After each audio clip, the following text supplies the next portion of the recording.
tai fina unga mafolosanga alo ia, le ana tatala I folosanga alo ia mo le tu talo sanga, o le fio anga leo leo waa. E lua aso o lo whaatulanga e tango fiai le neimata upu. I se isi o ngā ruenga le whaamsinonga o lo ta oto nei whaasino lava I ele o lo fina wa ia fio anga e lua. O le talo sanga a pili ali ima whai pule o whenga o lo lu ia ile whaai unga le whaamsinonga māwalunga. Na whai polo inga e tau fia le tu maude ngā ruenga o le whaata oto ina, o tua oio ele le fio anga o whenga. O le ua ta atia e wala au le vai o sa fou, e toi whaatulanga ai se aso e sue ai. Sa whaatulanga e tango fia le talo sanga toi ilo po le apiri le solulu le vaso nei. Pei tai ono nisi o fitu na ingo ngā ruenga le whaamsinonga, wa mafu ai ona toi tolo po. O le ua mai anei ona whaapipi I mea po e ata CCTV le taulanga o pia. O le ai loa umai ngai o I ngā taavale me tangata wheo ai. Ia mao se tasi leo fesoa swani. I le ngā ruenga leo pe ao ina tula I maini ngai o inga soli tula fono. O le ua wha iloa le komisina o mtanga ruenga o leo whare pui mare toe fuata ina. Ia walau wha asara launga le malo. O mea po e hata uma ua wha atutu I no fuanga I se o le taulanga. O le no fuanga utu o lo iloa umai ata maia mea po e hata o le ofisa tu tonu leo ia pia. O le teminei o lo whanga solo le ngā ruenga. O lo wha pipi ia lava masini mea po e hata mai le taulanga anga I atu I vaitele. O le afisoa soani tele ia masini, I le matai tuina o le pui ngai le teimi o le fono amaro o le tau pulenga le masina fau. O insinia matangata iaito mai whaapitoa, I le whaapipi ina o mea pueata CCTV mai le matanga ruenga o leo, a le maloa Australia na fisoa soani, I le ngā ruenga o le whaapipi ina o ia mea pueata. O le fisiringia le vaenga o tu sitala mala ufasara lau do tātu o tunuu, o nisi o ai inga le soa komite le malolo o whengai, ma le tapena ina o lea au nanga wale fono o malo le tau pulenga lo lomanei. Na matala ai le whai tuto o le official mtanga luenga o vai fafo ma whata wa inga I le stofi o le nei vai yaso. I se whilo inga na talo ina lea se official sini o lea mtanga luenga le malo, o loo ta imua I tāpenanga o lea fono. Ma whilo I manisi o tu stala ma le au whaasara lau mātutua ma sini e le ngā luenga. O le tamai tai o Sonia Peters, mai le mtanga luenga le vai fafo le malo New Zealand. O lo nga lue fesoa soani nei le mtanga luenga le vai fafo, ma fe whaate wa inga Samoa, I le tapena ina o nanga mo le whaasara lawina, o le fono le masina fau. O ia lea na whaatino ina se soa lau pulenga ma whaateletele noa atunga lunga o le autu stala, whaapele au whaasara lau, ina ia maua le fe malamalama e le tāpenanga wata oto nei. O se whaafetai lea le asosiatu stala ma le au whaasara lau o le tunu, wāmana ia se whaatala ula mo se whailo inga. O leo wata oto atu I lea ofisa sinia, ma tā upu nā tungalu iai, ma o le a whaatalatala no a tiri ma soa komiti le malo, o lo iai le vai o lea au nanga.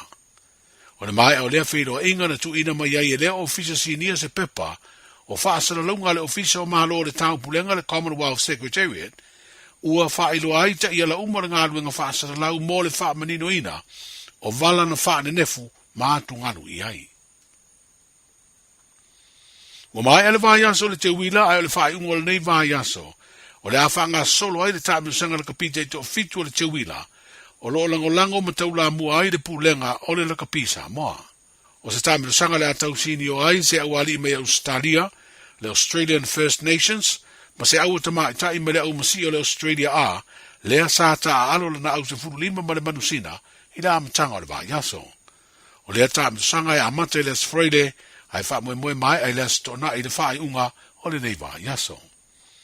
I se tala mai le au si o mea mafa le tunu, o loo tau sini o I fiti o le ua whai loa le pulenga o le ta longa I le na upenga te whai langi.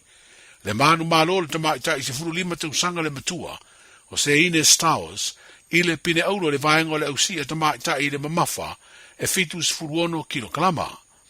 E tolu ni matati a waia whatuina, I le vaenga o tamai ta I ta alonga tūpulanga talavo o malo le tau pulenga, tolu fo I matati a waia whatuina, I ta alonga tunu o le Oceania. O le tasi o pine aulo Samoa I fiti, na maua le li a John Tuffy, I le si I fitu se tolu kilokalama.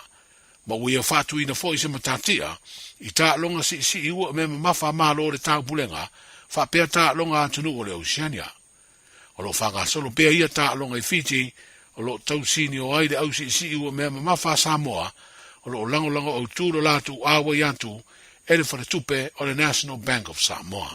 Manuia le whae unga le vai aso o tātou whero ai, E silia ma le se lau fale oloa i Samoa e mawhai ona whaanga i le talofa voucher mō whaatanga alu a inga. E le atua lava se 5 milu te lafu antuai mai New Zealand, Australia, Amerika, mai si antunuu. Ai tau nuu i telefoni maolo e whaanga le talofa voucher e whai e le whaatau. E mawhai fui ona tungi e tuai le cash power whaapea le pili o le vai iso o se taimi. Angai loa le www.pacific40.com e lafu ai se talofa voucher mō lo a inga i Samoa. Mō nisi whaamtalanga walau mai le olua tasi o Valu tolu tolu, lua tolu, po le info@pacific40.com. O le nau whaina whaafonga le tātou tenu le tue whaasalawino le tātou tala mai Samoa. Le nei whaivanga la fiafi le tau tua ma le au aunanga le tau whautanga vaia tipi au tanga vaia. O le tau walunga e fo ile nao tātou tala mo le nei vaiaso peo nei whaafonga mai e ile aso ngafua. Ia, ile aso lua, aso lulu, aso tofi lewa tātou ia ile aso wharaile o le si ui o whi aunga luenga. Ale to telo le tātou o tenu. Ia, ma le tawalunga nao le tātou tala fau mai Samoa. Ile neiva yaso. Ia, ile whamoe sa whamoni ina no loto mo nganga ala le se tautua. Ia, ale to whau tanga vaia, tipi au tanga vaia. Mo le tu whatasia o tātou tala. Ia, ua lava le whaafonga mai le tātou o tenu iso se tafo le neila no langi ro whapena. Ona e au mau, ia ma e alalai.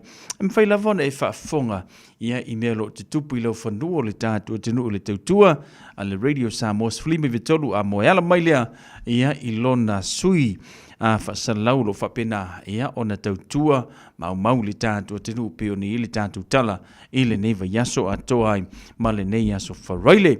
Whaamomoi le tua le whapena ona te ina tuailu tu soi fuamaruia, ia maso mātua wola, maua fwoi le māloso le tātua au whingaruenga, ia ona tu fatasia fo ile o tatu tala ile fa ungore neva yaso ia wa lava lau fa fonga ile tau de valu le tau le asonga fua o le va yaso a sau o folo fatu fa talo fatu le tatu por kalame ele fa fonga ta po ile tatu tinu ile neva ngala fia fi malo le sui fo manuia malo fo le tau ata i fe amenga wenga pe ne ye tatu ia ile neva yaso ewina lolo wa le tulango le tau ia ele i avea le mavaenga tau fia ia uti te fai mau ngā ruenga ia peo na masani ei tātou palasi le timunga ia la mai lesi kaimi ai tu mau pelo na malulu ia peo na ile tano le tau mo tātou ile neiva yaso atoa no wingala le la tātou se etu le tātou tano le tau ia ka koiro ile ia po le tu langole tano le tau mo tātou le fai unga neiva yaso wale aso farvaile le wa ye tātou fale kongur kulangor kau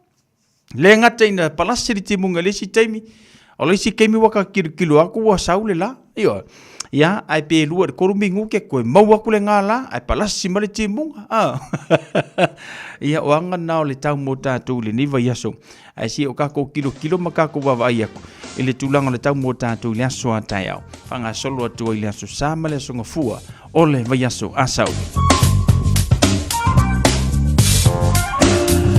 Talo tau mo tātou ile sope o na iei palasi le timunga mo tātou ile vaveao pa whaititili e mo le wila. Ia le ngata fo ile nao le savili pe o na whapena na afia le talo le tau mo tātou ile aso na leila. Whamawina lo na mafanfana ile tātou ile nei aso sfumba le tolu tikiri iwa lo na manulu. Ia pe o na se e mai e tātou ile nei vanga le afiafi. Aso atai ao leo te whanua fesasi lo mafau le tala o le tau le aso atai. Whamai elangi li lei. Eoe. Ia elangi le lele kulanga ra kau mo ka ko kai ai le mai lopa la le umi no winga la tau no fa pe atu e winga lua le tulanga le tau le so ata e ia na famela va ai tau au kilani elangi le lei ia ai le mai lo ta tau ia fuanga le CCS ni famela o li elangi le lei ai o kai o palasi me se ki bunga me savidia o nga oki a ko ai le o fuanga le so ata o tala la tau mo tatu le so ata langi le ni so tebi pitai ia o le ia foi nei sa video le afia le tau ia manai au le afia ai ia matulanga o le tau mo tatu le so ata au Panga sono tu le aso sas for fitus for lualo na marulu mo tatu ia la to ulu vava so leine timunga nisio vaenga matele la foi na langi le ia mar sa video le fa pena ona afia le tano le tau mo tatu ile aso sa Se mai le tātou talo tau mo tātou na sangafua a matanga o vai aso fous fulu te kirilo na mawhanwhana para si mai lona marulu ia iwa ia la vai fo ia nai tibunga ni so vaenga pitai o la matele la fo ina langi le leile tulanga tau mo tatu le asunga fua Saudi sa fainga malanga mo le tatu tunu o Samoa le famasi vaenga le tolu se fulu tikerio lo tu mau i pele vivela ia o le tano tau mo tatu i Samoa luas football fitu lo na mau lalo langi le leile tano tau mo Samoa vivela io makwa vivela ia sa ngila sa fainga malanga mo Samoa ia awalava ngi ngalo sa fuala au vili sa ve vaku sa vai o le ola e fa kanga i lau ako le leile nga e kami awa e fa longo aku la pelo faku ia pelo vai anga vale a ia ingu le vai o le ola io ora me nga la ke vaku la como sa ve so le makua kwa maroki ala kwa io ia kulanga nga afa pe sa ni Samoa ia fa amnat ya ve sa vai o le ola ker ma ngata i falo le tātou wa tunu usfurvalu minute tal valu sua le tayo au kilani mau malia tu usfurfitu minute tel valu le poa na nei fa nga solo atu le ngata i fale one hanga tasil minute tani tula iva le tayo sua ngata i fale luas fumal fa minute tel iva le poa na nei ole atu e mau malia tu ngata i fale ia mo one hanga o matou nei manu kau hits family vanga le lusu valu minute tel usfuru le tayo ole asua mai le ngata i fale fitu minute ta sumar tasil poa na nei ko e mau mali tu ngata i fale mo manu kau o le no fanga o fa se enga muri mai pinchi le fa ilo mai se fulu iva minute te fulu ile ta hau suar ngata i fale se fulu no minute ta sumartasi ele po ana nei o le fa pena na toe a pe ko ile ngakai ia male no fanga le na muri mai pe on fa ilo mai ile nei vanga na fiafi kalena fainga faiva langi le leile so ta hau fa nga solo tu na susa song fu mala solua ia la famisi vanga le langi le langi le di tano tau mo tatu fa nga solo ia fufuanga ava ai o fa mo morisia ukama afa pe o lai e makua ma losi le saviti ia or kali o ka ko le maro lo le ia le fa vai se fale ia pe ke anu ka ko fo le supermarket fa tau sina wia anga ke sa ngale mu ia e lo ma lo so i fu mo lo le lungo sapi ia o le fo la ala tata tu le tau ma fana ia e fai ele tele au fufuanga ni api ona masani tu sanga te tasi tala na tau manga te faro le tanto tenu kalena fainga faiva ina ua lusu le tasi minute o tele tu la fitu Ua na o le Radio Samoa se furulima iwa toru amo e tau tuaina o e ilangu ngana fitu aso le vai aso.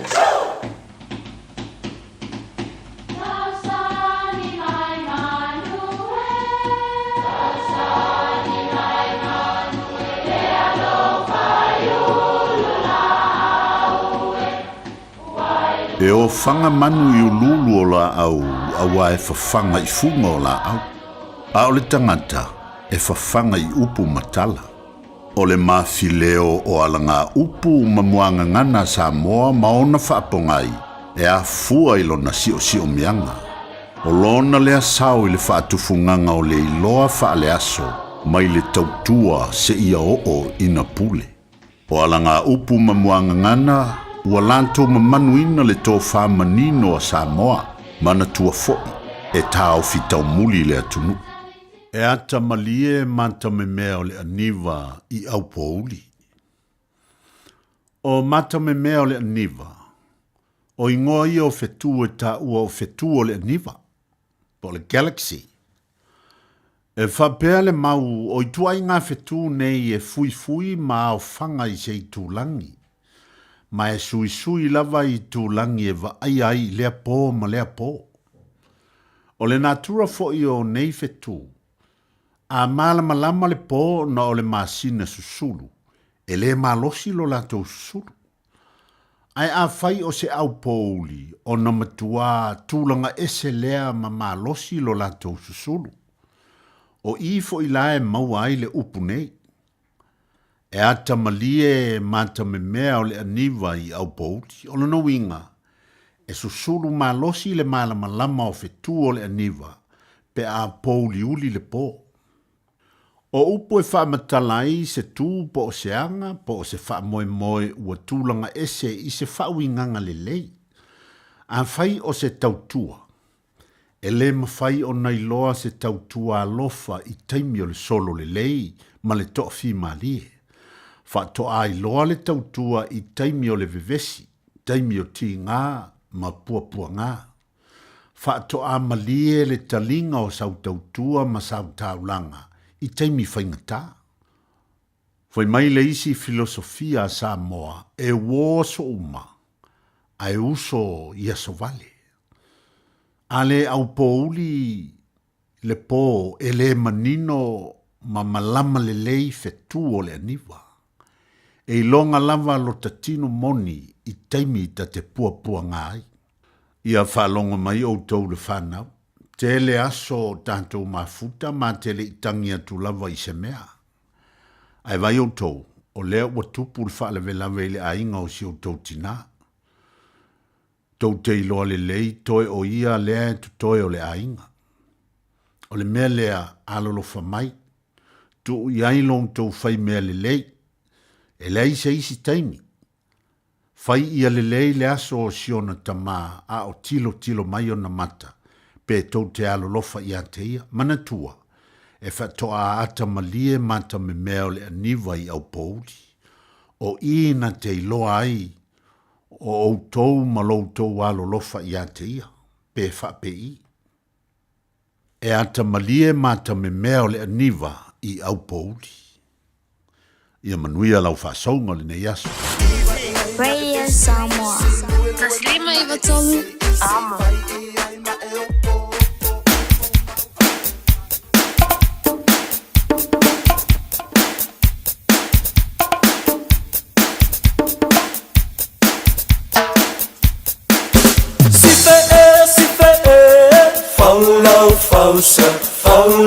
Fausa, fau ia tele. Si fe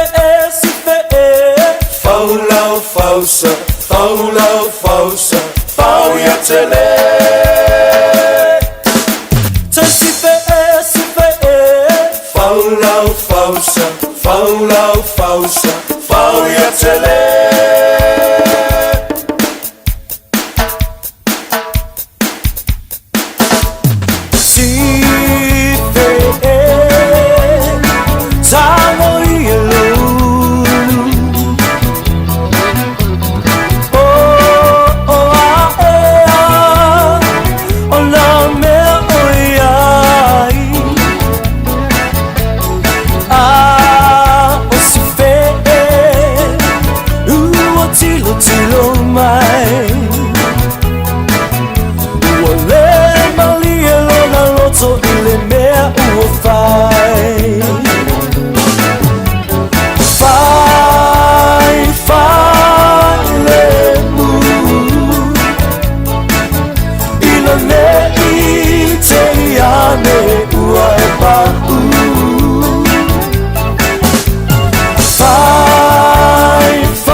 fausa, faulo fausa, fau ya tele.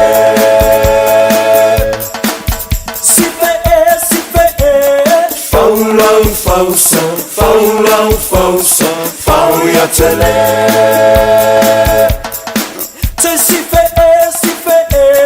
Faulo fausa, faulo fausa, fau ya tele.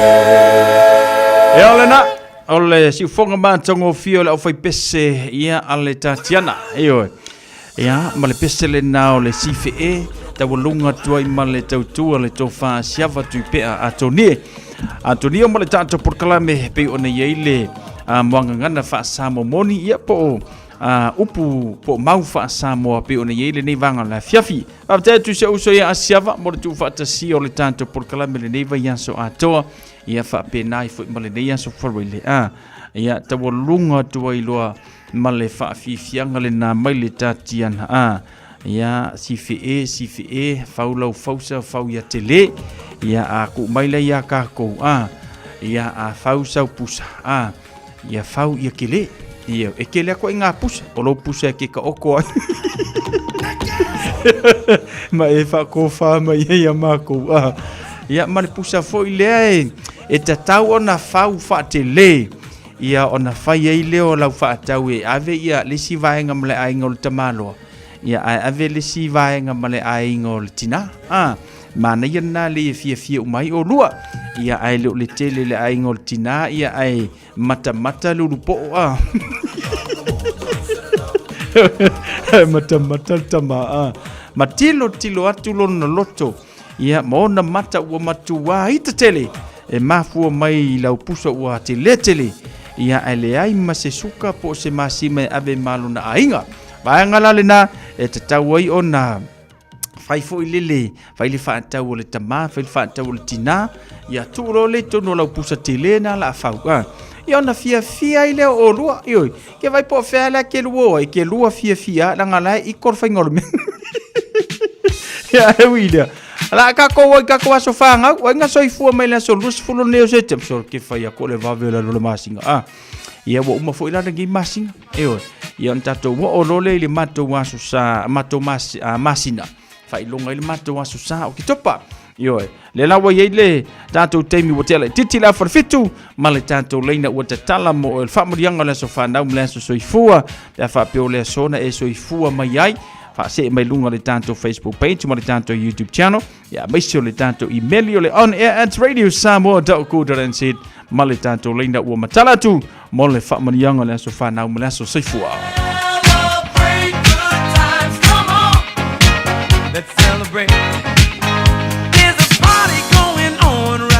la laita lia sa uvala awe yeina ya email le utanu mai ta ule nei vanga le fiafi mai a seu kai sala lo wanga ngae fa manu watu ya Yova o mea umafoi oito tonu ya tau fa manu watu lona suafa paia fa fetai le tua waudia mai le princess ya Camila ma alo le lua le neona tausanga o lau te talo I le tua ya foa I pea ya te oe le manosi fa popo nisi tausanga se tele I leu soifua Camila, you are such a blessing in our lives. We love you and we shall see you soon to celebrate.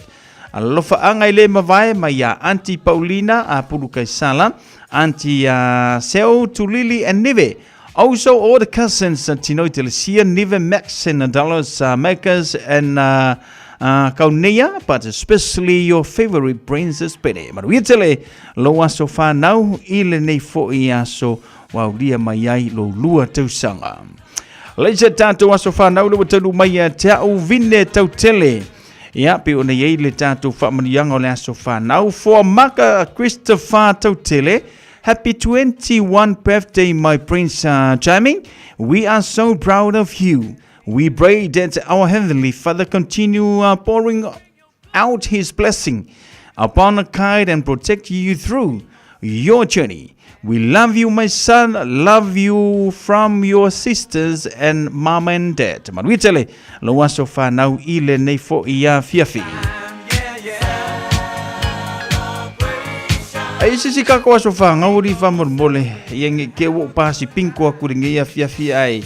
Ya ngai ka ko so fa na upi ona yai Lele na matala la laina mona se ko ne se ko sa ilia ko ni se wa sofanga ale ia langa winga ia o sikolosi fo ia sofanga ia la to le ni fo ia so frele ia anga le mai o le tua ia ma le fa madianga o le sofa na mota to ile nei fo vanga le fiafi se o kanga sa ilia ko pe se sia wi meli ia ale ai ia ka ko fo la nga o mai ata to wa sofa na le nei fiafi ia a o Talia tu tato vala usi o fa talo fa tu nisio tato pa anga ia pe mai ale tato peselia o le awa lofa tu ai le tato por kalame mo ila to umalava ua ulia mai malmanuia o to waso fa na maso soifua ile so ia aso luas fulu nei o se tema lu o fa ia ua aulia mai le lofa malanga le leio le tua a pe le solo waso fa na ia anga le leite le tua mo oe fa manuia le tua lo waso soifua mo lo waso fa na bi ona ia ile nei vanga la fiafi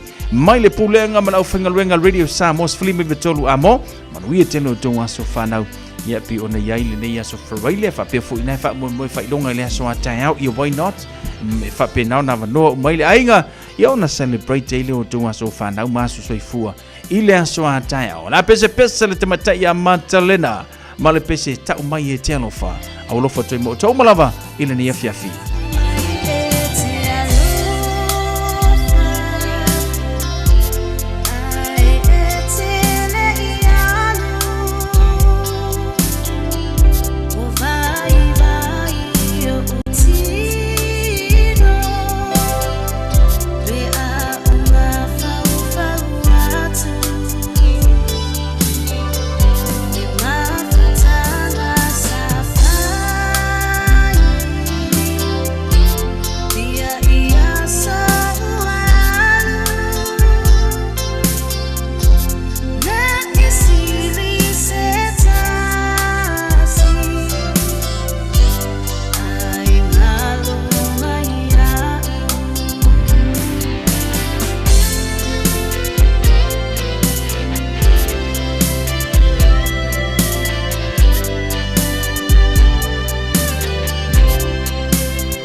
Elena, si fonga mansa ngofio le tamaitai. Manta lena aswao ma le pese lena. Ta umai e te alofa. Pese na tu sie la ufai pese longo a. Ia inafu vai teimi o le tu alofa. Ia lela ua toe kava mai le tamaitai ia manta lena marsunga ia mauto tasi aswao. Ia awa ia le tanto porkalame fata se mo ma faufaunga. Fai va vale le ne ia fia i le malulu. Ya wa ia mea afai. O musika ia o la fia musika ona sfalele. Ia e fa file mu ai lo ma fau mai le vesi sai e fe au mangaruenga. O le fai ungo le vai asu. Ia asonga fue kaula so falele ke le file mu nga makwa e vesi fe au mangaruenga pe nga masangi le nga kai le vesi la mangaruenga. Ia a o lau vivesi fo i te tonu o fufuanga whare a inga. Ia ma, le vivesi, malau a vivesi masangi ai, se ke whaiako o oe a vivesi mangi. A talo fatu ia whanga ma foe, ma lor se i fumaruia, va tasima le neia fiafi, kisa so le fai, va talo fatu le neia fiafi pele nisi o sovale. Va talo fatu le tanto por kalame ma le tautua le neia fiafi, se uso ia whaftai a mosa le mafuta mai melepone, i lungo le tanto YouTube channel. Ma lo le soi fumaruia, fa mo sa manuia fe am ngaruenga ia pe ona yai le nei asu faraile. Kisa so le fai le ngata foi le Leonardo Mapusua, hei so le mafuta mai ma lo soi fumaruia. Fa tele fata se mai tina ngawang, ma lo soi fumaruia Michael Kosi au se talia. Ia ma lo fa tele fata se mai Samo Tongo Samo fantano fantu. Le ngata foi le Cecilia tinga mala o me ka ko fa ngorngeva yaso. Ia fantano fatu. Sia toitua ale faio fatalo fatu fatale fatasi mai alio ainga apere amo malor se fumaria ya le ngata fo ile fatalo fatu ya Selina Siosi le mafuta mele tanto podkalame ya ilungo le tanto YouTube channel fatalo fatu Selina na mai ole ne ya fiafi ya amanta tualongo so fa so fumaria fatalo fatu fo ya si vai maunga va angile mafuta mai ya le sunga le lia wao manu malo lo ya vili Jonathan ayo ya lo fatu vili telefata si mai fatalo fatu foi le tanto por kalame inicio tanto paanga pe ona yai ya mamafuta mai le tanto tua fatalo fatu ya tili malo se fomaruia telefata si mai ile nei ya fiafi ya lengata foi le fatalo fatu ya lena fata lango kamu le mafuta mai fa talo fatu lena fata fa taile va mai le tanto por kalame ya lengata fo le lafu tali mau se fo maria lafu ma lo le se fo maria ma no fo le ngalu i fe am ngaruenga i ole neva yaso fa talo fatu fo ia watisone le mafuta mai le mango Sinai isala elu io o tangata o fia tele le mango Sinai ia e alu i lalo le losanga ingai kafka fanger pa ole papa maa ia ma faitau ila na tusi faitau ia ile nei fo ia mas fa sanga ai ile sami ula pe ona tafe ane ia ile kua oyo ai kupiko mai Jerusalema fatalo fatu olepa Malaysia so ifomuria fatale fata simai tupai matuna fatuali ia ma lole so ifomuria fatale fata simai lengata foi le tesa wang malo so ifomuria tesa wang le mafuta mai sini o setalia ilungo le tanto YouTube channel Pelenicio Sovale malo le ifomuria Daro Tamai so ifomuria malo ngalo lui fe mangaluengo le nei vayaso chef Muritalo fatale fata simai chef ia alo fatele mo o tau lengata foi le tineia na Laila tui pele hake ia so ifomuria tinei lengata foi le fatalo fatu ya fia tau pou malai fono ia malo so ifomuria le nei fiafi va le ko kelo kako pa ia pole ala vale to tele tatau lava no uafe atu e faaftaia ia mafaatalo fatu ia ilo faatasi mai le tato por kalame o le nei fo ia fiafi lo na so faraile mano nga lue malo le onu sa ile malulu ia marifa le tonu le tulang le tau sa ia la usu la me fe amunga luenga pe ona matania le ngata ile ala usu fe amunga luenga a ona ifa nau fo ile malulu ia ai o ile o ia talo sia ia ngale leile tua ia ma fa atunu ina fuanga o le fai ungo le nei vai ngale fiafi lei Leonardo fa so tai mai le tanto ofisa ile songa fua langa le tapuni le tātou ofisa i le aso nei tai au ma le aso sa i ona maua lea ia o lau tusi pe wala amu le tātou ofisa i le lua no lua tasi lima i vatolu ngā le vaenga ngai sui le tātou numero na le lua no lua tasi lima i vatolu ia te maua le leima iei ia le tātou ofisa ia mo sau tusi ia pi ona iei e lua tātou tusi iei o le vau filfili ma le tātou tusi o le songa ia ona filfili mai le po lasi tusi te manao ai ia o le tātou whatalofana ma le tātou whawhilua ina i tātou paanga i o tu le tufunga whatalofatu i o malo si fumaruia whaptel whatasi mai ia salo ai fuisa e pisi fufuanga ma ngā ruenga ia ai vi ia le tua i le ola malmalosi o tātou maua pe maua fo nei filo inga i lungo pe au mangaru le ea se foru fa minuti ona tale o le tula e valu Talofa Samoa o Atishna Ryan o le Licensed Immigration Advisor mo le Auckland South Immigration Consultants e visosoani mo so se tu ai ngā visa e malanga mai New Zealand po Australia telefoni mai nei loa i le o valu o tasi o no valu fa fitulua po le olua tasi o no valu fitulua tolu o O se talafia nei Samoa, wei nei se tautua ma se unanga family noto mai le kampani o le City Car tua tusi tasi dua lua, Lincoln Road, Henderson. Te maua iai le tele o tawa la poa band, e o foi tatu tawa le laiti. Tania foi la tofa le tonu tongi e talafu, mo le tatu cashback. A mantatu lima se lausi aga ia tu le lima afe tala. Pe so te mai ulungia, Peter Pernanto le numera o lua tasi o wale walu fitulua. Pe a manaumia se tawa le fau molo ainga i le tau malulu. City Car.nz Mātou te fia e whaelo atu ua te tala ina Neili Sandbell Buffet. Mō tau mawhtanga i le auli ma le fiafi. Mai le aso lua e o i le asto nai. Lantu mai le sfurtasi o le itulai lua. Dina mai le afo le lima e o ina tāpuni. O le awha amalia ina lo fina ngalo le mātango fia ma le lelei o le tau mawhtanga. O saunia mo oe. Susu mai le Iva Atkinson Avenue i Otahuhu. Whaaso tai neso wavanoa. Lua lima iwa, wha o. Lua lima iwa, wha o. O lua fitu, lua o ono, iwa o lua tasi. O lua fitu, lua o ono, iwa o lua tasi. Beta Drive Doctors, i le taulanga whaatau i maangele, whaapea manrua. O le vainga o so ngase pe amana o mia. E whaatino e fo i matuipui o le whana witi, o tuipui la ko witi sfuluiva, mo i la tau e sfuluan tausanga malunga atu. Whaapea matuipui o le fulu. Pala au telefoni, lua lima fitu, valu lima, iwa valu. Mo so wanoe whaatino ai nei au nanga. O fisa foma i maangele i taftafane o le McDonald. A Manrewa i taftafane o le Falitusi po le Public Library. Beta Drive Doctors Clinics. 24 hours a day, 7 days a week. Radio Samoa streaming live on www.radiosamoa.co.nz.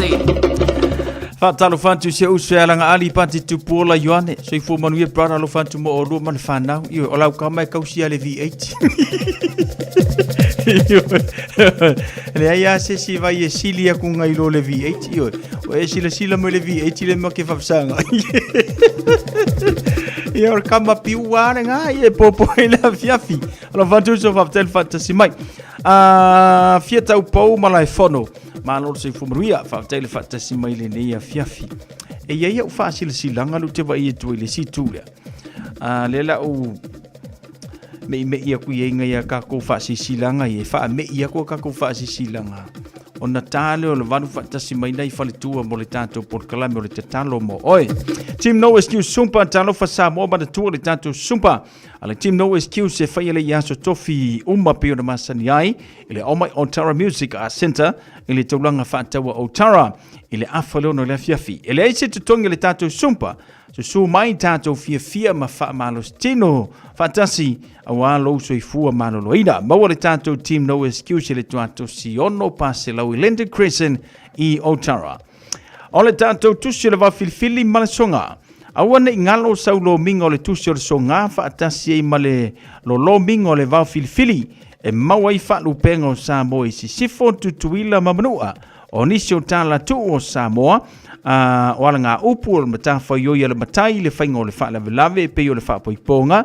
o le maliu le o singo a inga fesila fa inga o paolo si I whaaloalo whaalangingo e kalesia ma le telo ngangana whaalolonga e te mawai e fitus fulu tāna le tau na le ofisa lava le Radio Samoa I le tolu pa tolu ono Hopewell Avenue I manu kau e maua mai ai mo nisi whamatalanga wala au le lua no lua tasilima I vatolu lua no lua tasilima I vatolu pe tanga iane ia I le shop radiosamoa.co.nz fai mai eisau oko na ia tātou tusi le nā pe amana mia I le nei fo ia fiafi ma le mai asa fau a fio anga o mangiangi e toi fa sile silatu ma le nganga fa aloalo I alo matama fa nau mo le fio anga o mangiangi o no alala ma papa a au New Zealand nei o le ato e whaia le tātou whiloa inga I le aso lua sefulu ma le lua o se tema o le aso sa nei I le tūlae 5 I le awhiawhi e tue tala no ina ai ma wha mautu ta penanga mo le wha moe ua tonu e wha tonu ina I le aso lua sefulu ma le valu o se tema lua o lua wha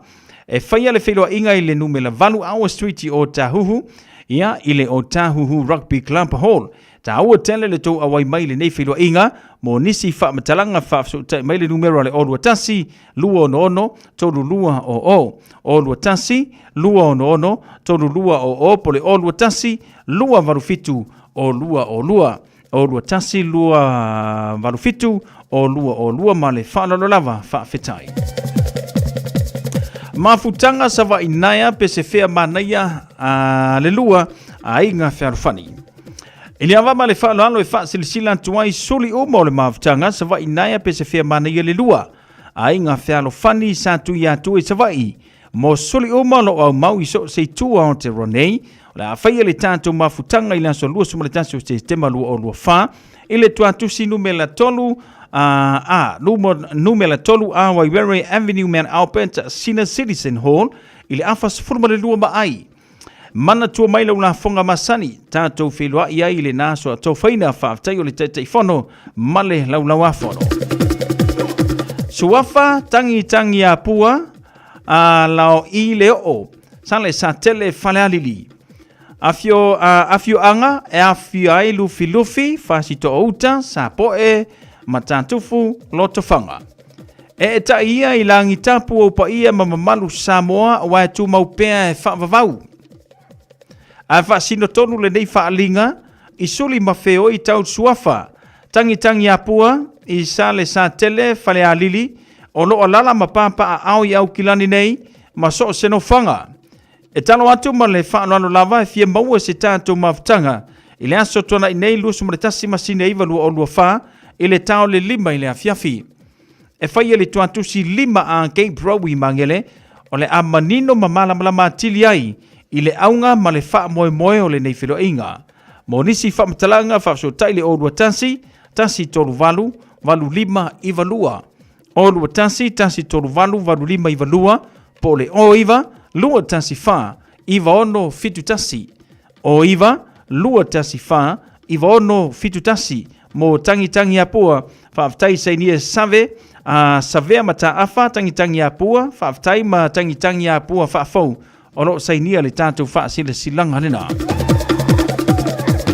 mai le tūmalo le whanga ma whale a se la e wala watu ma le whana le tele le pa ia ma le mamalu o le tātou I tūmalo yuna I tū te tele o le a whaia le tātou whilo inga I le aso tona I nei le tātou se fulu le tai ao whale ainga pinati o tahuhu a iei se mata upu taua lava fie whilo iei le tātou I tūmalo e mo mio lo tātou o wa poto sua whai o le tātou komiti mai pito whanua o le tātou I tūmalo mo nisi whamatalanga whaafso tai le tātou telefoni o le olua tasi o luono fitu o iwa wha olua tasi o luono fitu o iwa wha whawhitai se nia le nei wha silanga fina umose moe maunga se furulima le ai titi malu tu sani malai silia tu o pepe ia mawai ma le malo le au pepe o lo sainia le tātou wha silanga lena musika moana awane ngalo le tauvanga a au fai pese le Pasifika le musika moana ele aso tona I nei ele Dewdrop Center manukau tai au le tātou wha moe lea o lo maua pia le avanoa e wha ta wailo ticket I lungo le tātou penga te whailangi I le event finder wha pia ticket e wha tau le whai tutoa po le door sales ele aso tona ai mata le tauvanga le se furma le lua i le boli anga i le fai le afiafi tatala le fai totoa mai le afa suma le tasi le taiao so mai malo ainga mauo mai moi le mata ngofio tapenanga au fai PCSS a le Pasifika monisi fa mtalanga tana iane ile musikamoana.com ia monisi vaenga te fia malamala matili ai ona ia tatu fa sitilanga na lo tenu me tau le nei foi vanga le fiafi male tautua le radio Samoa Flima Eva tolu amo ia wala va foi le fa fonga mai me se la va foi nu manai a fiuanga ia ono o fa pinana mai la tu fa sitilanga pe o le tatu por kalame le nei foi vanga le fiafi nisi vanga te fia malamala matili ai lua no lua tasilima Eva tolu lua no lua tasilima Eva tolu o esi la fia e iwa te si male tolu fa miliona tala le se leni ale UTOS ua toi fa sa fua atu i ona sui fai unite i le lua o lua fa. Fai sau teo ngā tupe e teo wha awhainga luenga ai lau se leni ina ia vave wha tau nuu se wha moe moe tā ua a lau ainga wha pe e ka le sia. Wha o ngā au nanga le ANZ po le talo wha voucher, le M tā la, male my cash e ala i le Click X. Wha afso tai mai le ono valulima lua ono iwa wha iwa, le www.utos.ws, po le emaili o le info@utos.ws, po le Facebook, le UTOS, le wha aputu ngā tupe teo wha awhainga luenga o le mawaenga tau sia Samoa, teo wha awhainga luenga e mātau lau seleni, ai sele e oe le manuia. E tolu sfula whetala le tino i tupe wata pena le Digicel mo lana wha apitoa. E whesoso ni ai le tonga tau le suifuanga wai nei. E tolu whailonga tupe ta i lima se lau tala cash. O le ase ina i aso whaweile taitasi mo New Zealand ma au se talia. Whatau so top up luas futala pe silia tu mai whale olo masani. Pe lafo foi online i le Digicel Pacific. O le mawale olo wabanoa i le sei. E te anga wa foi pe a lafo so se leni le My Cash a le Digicel i Samoa. E whaunga ai le ClickX Pacific. Morisi whaamtalanga wala au le ovol se lau tolu wha lua tolu. Sekia Digicel. Talofa Samoa, o Atishna Ryan, o le Licensed Immigration Advisor mo le Auckland South Immigration Consultants. E visosoani mo so se tu ai ngā visa e malanga mai New Zealand po Australia. Telefoni mai nei loa i le o valu o tasi o no valu wha fitulua. Po le olua tasi o no valu fitulua tolu o. Matau te whaia ni fo aroi le aso lava e te whio mai ai i le Shine Dental. Ai e iai inga wha pitoa. Matau te salia le Afterpay, Zip, Q-Cards wha apea Wins Quote i le Shine Dental. E whaia fua wha talanoanga ma le ACC i le Shine Dental. Le aise tongi mo whanau i le bao le se furu lua i le se furu valu tusanga i le Shine Dental. Talanoa mai le tongi ina le whainga o ni po fa nga ai le Zip, Smile Now, Pay Later, le aisi tului i le Shine Dental. A fio mai le 555 Great South Road manukau pe vala au le lua fitu ono fafa, lua fitu ono fafa mo le Shine Dental. Alofa, we're the Katinas and you're listening to Radio Samoa on 1593 AM. Lo tulai ma le tātou te mile wati te 2 minuto na talo le tulai valu le tātou por kalame o le tatalo mo oe. Fatalo fatu lua le vuka fatawi fatel fatasimai pelinisio sovale. Laga tafale so ya tona leota. Mano se fumanuia tina ngawang ya balto telo ne tātou paanga. Pe ona fatasimai le ne foi vanga la fiafi male tutua on the Radio Samoa Flima Ivatolu amo.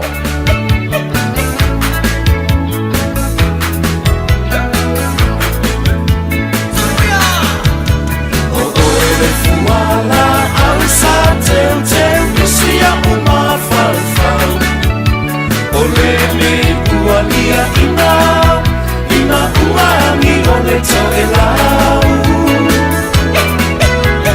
E ai se fai lo taua pa una mane tua au Wa mano le moa whanua Sola itai le moa wholau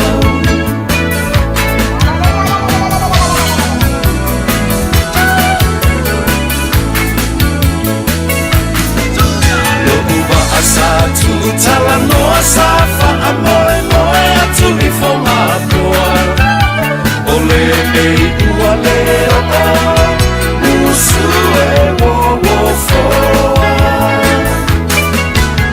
Ne moli nai a poli maula ua emo mai fa anoa noa Ola uma atai mane Ua avea fo i se fai koloa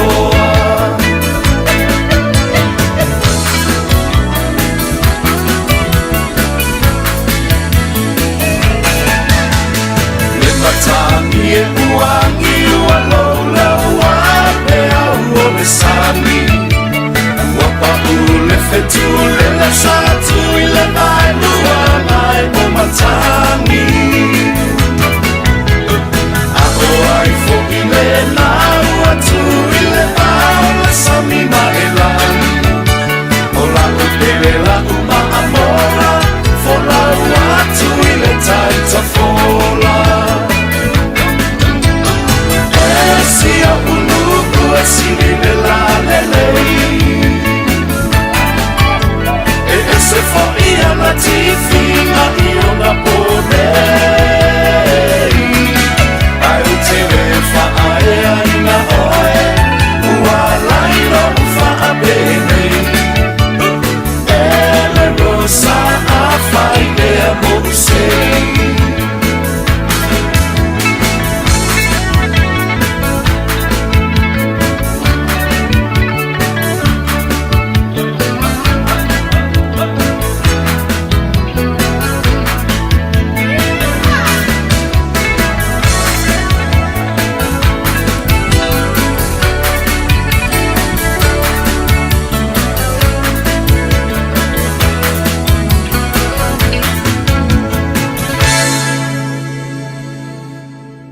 Se fonga mātango fia le nao lau whai pesa le tātiana, ia manisi nao whātunga mō tātou le nei whaivanga o le fiafi, ma le tautua le Radio Samoa se fulurima iwa tolu a mō.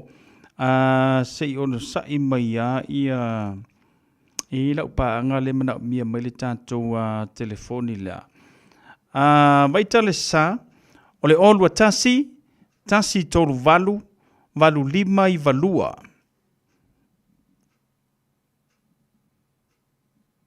Olua tasi tolu valu lima i valua, ia po le o iwa, lua tasi fa, iwa ono fitu tasi. O iwa, lua tasi fa, iwa ono fitu tasi. Ia monisi vaenga te fia marama atili ai. Hine i o ramo, so i fua manuia fa taili fa tasi mai, ia male tātou por kalame. Ua tolu midu te aile vanu fatasi mai nei whaletua po nei tina, mo le tātou por kalame o le tatalo mo oe, tina ia Salome Mitro moe le ngata fo i leo le tina ia tano sanga se yuli pulitiu atoa, o le ala val malosi o le savili, ma le timunga, e matala si tele sei o nei tina. Io, e le mawhai una pa ua la sei, ia ona o leo mai e whaili tatalo mo tātou. O le mea lea, tā pena lo loto mo lo wanganga. O le tatalo, tasi leo vaenga tā ua i le ola mara soifu o le tangata.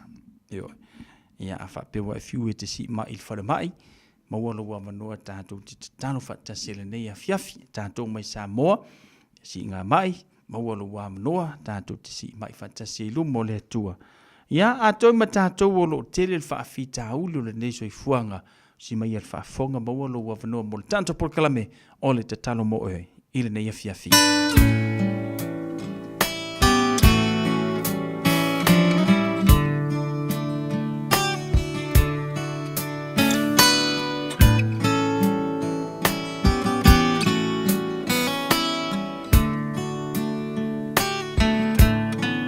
Mai le vavau i le whaavavau tu mau oe o le papa e le malu e lue lo uolo maualunga o te sao ai mai le malosi o le itamai mai le vavau i le whaavavau tu mau oe o le papa e le malu e lue lo uolo maualunga o te sao ai mai le malosi o le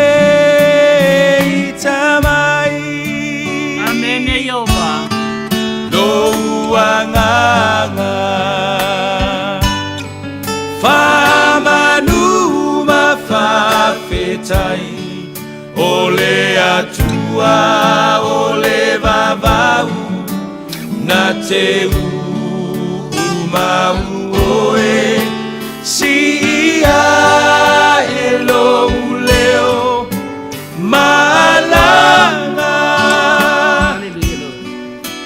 elelei oe. Hallelujah. Akitaila. Amen. Lama oyoba. Hallelujah. Malulu e mea uma moa u silafia e ia o umanatu. Amene yoba. Le tua le maunga, le tua le vanu, mua pea, o lo lelei, mea uma, lo uanganga, famanuma fafetai. Ole atua, ole vavau, na te umau oe, si ia e lo leo malanga, elelei, elelei oe. Do uanganga famanuma fafetai ole atua ole vavau na te umau oe si ia e lo leo malanga elelei oe. Elelei lava yoba. Elelei. Hallelujah. Elelei oe. Glory. Amen. Amen. Ke Jesus. Fatalo fatu Samoa i lau whaafafonga anga i le nei fiafi. Mahalo le soifua maua, soifua manuia. Mahalo le folau. Talo fa whaapitoa atu i ta mama tina mātutua. Whaafetai mo lo o tau soifua ta talo. Mo le tau tali tonu. O le atua lava, le tali, o so se whaafita auli. Ia whaafetai atu, whaatalo whaatu fui. Ie o lo whaafonga mai so se i tu e whao New Zealand, Samoa, le Pasifika, ia e mai se nuu e mamau. Whaatalo whaatu. O sa halo me miti o moele nei? Talo fa Samoa o tarsanga politiu atoa sa yuli politiu atoa ia lelei. Ma se whao poponga o le tātou por kalame. O le tatalo mo oe. Amene. Samoa ia tunu uma o le lalolangi. O la tātou fun tatalo le nei. Sa ili malo i le atua. Mo mana onga ese umalava. A o e fata talia iova. Esi ia e o lato pa au e pe o a etu.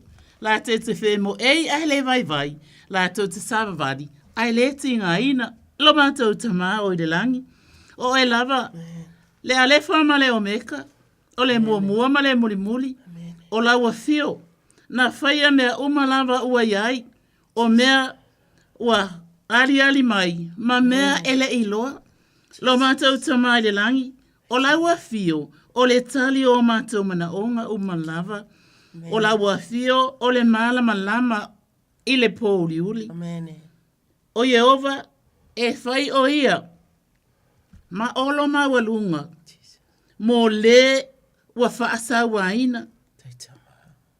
O le olo ma walunga i ona po e ai le puapuanga i o vai e te le tu uina lava i latou o e wailoa lo suafa.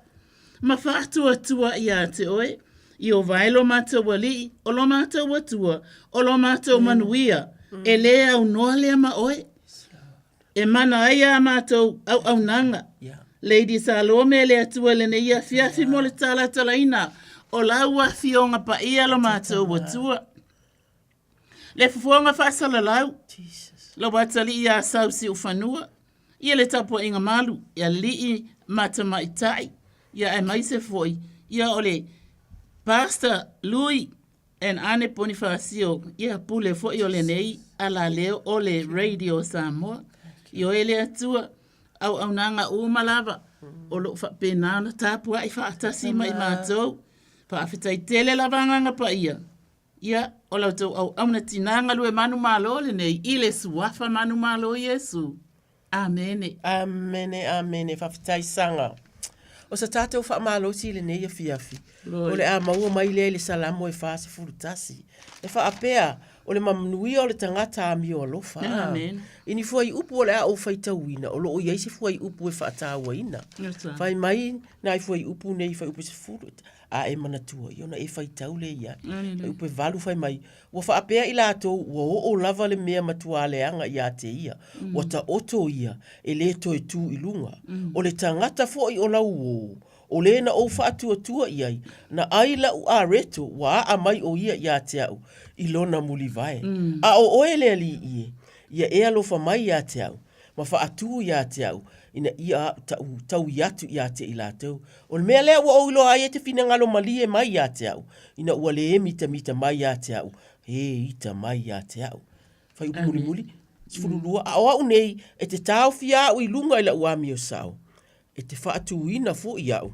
Oh, hallelujah. Yo luma e whaavavau. Praise God. Whai mai o le salamo a tā vita na whai. Na iai, i se taimi o ni ona mawhatuianga. Ona o le a foi. Ona o le anga sala, ma le itangia na iai o ia. A o se tasi na la whai mea whaatasi o se uo ia te ia. Mai o ia lea i whai upu na o whai tauina. Na whaatawa ina e whaapea ai a o au nei. E te tā ofi au i lunga i la uami o sao. E te whaatufo i au i o luma. I o luma e whaavavau. Po le alava le whainga tāo ni whaapita ulinga. Ngase o le olanga. O lo o iai le atua ia te oe. O tātou mata upurina ni e fiafi. O lo o iai le atua ia te oe. E le whaapea la o le a asa aso ma whaapita uli. Tātou te whitai ai. Ai a whai tātou te wina le manatu le nai o tātou loto. I taimi uma. E whe so ani te le manatu. E wha maalosi i tātou. A o tātou whea ngai mata uivi maniti ngā. Ma whainga tāo le o langa. Amen e sanga. Amen. O se wha maalosi la mo i tāo le nā. O le nei salamo. Na ia wha apea o na tātou whai matau loto. Nā i nei mea. I o tātou loto. Te mire a tau te mawhau ai. Po le ala o whai upu. La whai ala o whai upu lena. Whai tau le tāi au. Ia tu ilo. Wha au popo ia ima lea. O lo o iai le atua ia te au. I le nei taimi. I le nei taimi. O lo o iai le atua ia te au. O lo o iai le atua ia te oe. I lo wala whai mai le tāi au. O lo o iai o ia tape nanga uma o lo waso. Lo o iai o ia i lo waluatu ma fo i mai ngā luenga. O lo o iai o ia ia te oe a o whaatino o ti ute o le aso. I tonu o whale ma ainga, i taimi o lo malolo ai. E tā ua le atua, i le atua mea uma i te whaia i le aso ma le aso. Deuteronome, toru si furutasi whai upo e walu. Whai mai o la Mose. O lo wha amalo si atu ai Mose ia Yosua, ma le whanau ngā Israelu i le taimi o le amaliu Mose. Whaapea, o le ali i foi. O ia na te savali i o luma. Lua te whaatasi ma ia. Na te le tu una oe, na te le la fua i ia te oe. Aua e te fefe, aua foi e te matau. I oe, o lo o iai le atua ia te oe. I taimi umalava, o lo o iai le atua ia te oe. Ia o se tātou wha maalosi pu le nā. O lea ua, o maua mai le tā. Tālo wha atu sau no mai. Tālo wha. Mai wha pēr. Malo se fua. Tālo wha apa. Malo se fua. Ue wha kai rea lo fore kua o maua kuro ka maua. Sau no mai lo manule feo moro mai laina. Ia, tālo wha apa. Tālo lava. Ia. Olo whaanga maa sangi lava o ikar ki ngā marta mafu o ni a inga. O tūlanga lava whaale atu o tōna malo si pe i lava si le fia ina. Ai me si ai fio to lua o malonga pe tūlanga o le tino e tina le vai i o lo whaatali pe longa ta o tonga i le vai i a lo whaatali tali lava. Ia, whapena fo ita tina. E ato o le soi taimi o le ato o le malosi. E le tu ina tu lava i lumo tato fongo talo. Alo fanguia i maa ua ma ti maa le ainga. Ai mei se fo isia maa whanau ia epi ma Sam. O epi fo i o lo whaatai fo le tautonga longa ia fo i vai se i tulonga lava. Whapena fo i Sam. Whale ato tua fo le malosi o wale usu atu i ngā luenga i tai au po le malulu. Sia maa whanau o Christian Monica. I oe. Ia, lo fangia fo isi o tina i angila, si o uso i angila, lo fangia tina. Ai meise fo le uso i a kinese ulungia o lo i tono falo tangata matua. Lo fangia le uso. Ma wa bel malo si a te i falo tangata matua. Ia o mana onga leo i tangi tina. Tai lama mo le avanoa. Aleluia. Ia lele. Te lo ele o ngaloa o ile atua. Aleluia. Amen. Ele o ngalo fo isio le tamal a inga ile atua. Ele o ngalo fo ila fana. Aleluia, aleluia. Wa na e bala au mai ia mato. Ia ai o lo mana onga o lo ia e tato te tutu fatasi atu. Mo mana onga ese tu ina mai. Aleluia. Praise God. Fai mai lalta la tuspa ia ile isa ia fast fulu. Fai upo e luas fulu maleiva. Aleluia. Fai mai wale aise malosi iye wavai bai. Ioe. Oe wale aise malosi. Na te whaatupu te leina la ia ile malosi. Aleluia. Fai mai lei fai upo e tose fulu. E vai mati ngā ina ta mama tutua. Aleluia. O taule lea foi.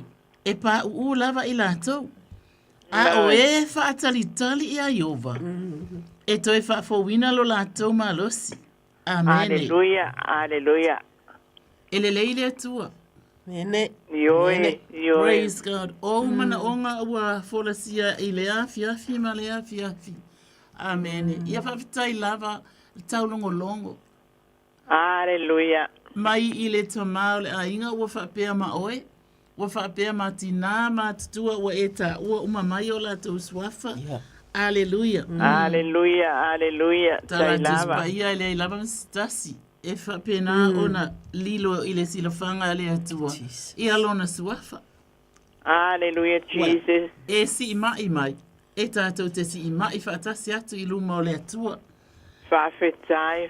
Ole no whaalo fo i matulanga o lo iai fe au manga ruenga ua o loa. Whaafetai fo i ona e le to mai tā ua. I le te mai tai. Amene. Ia o lo whapena ona whealuai e whainga luenga le atua e alu Samoa masau New Zealand nei.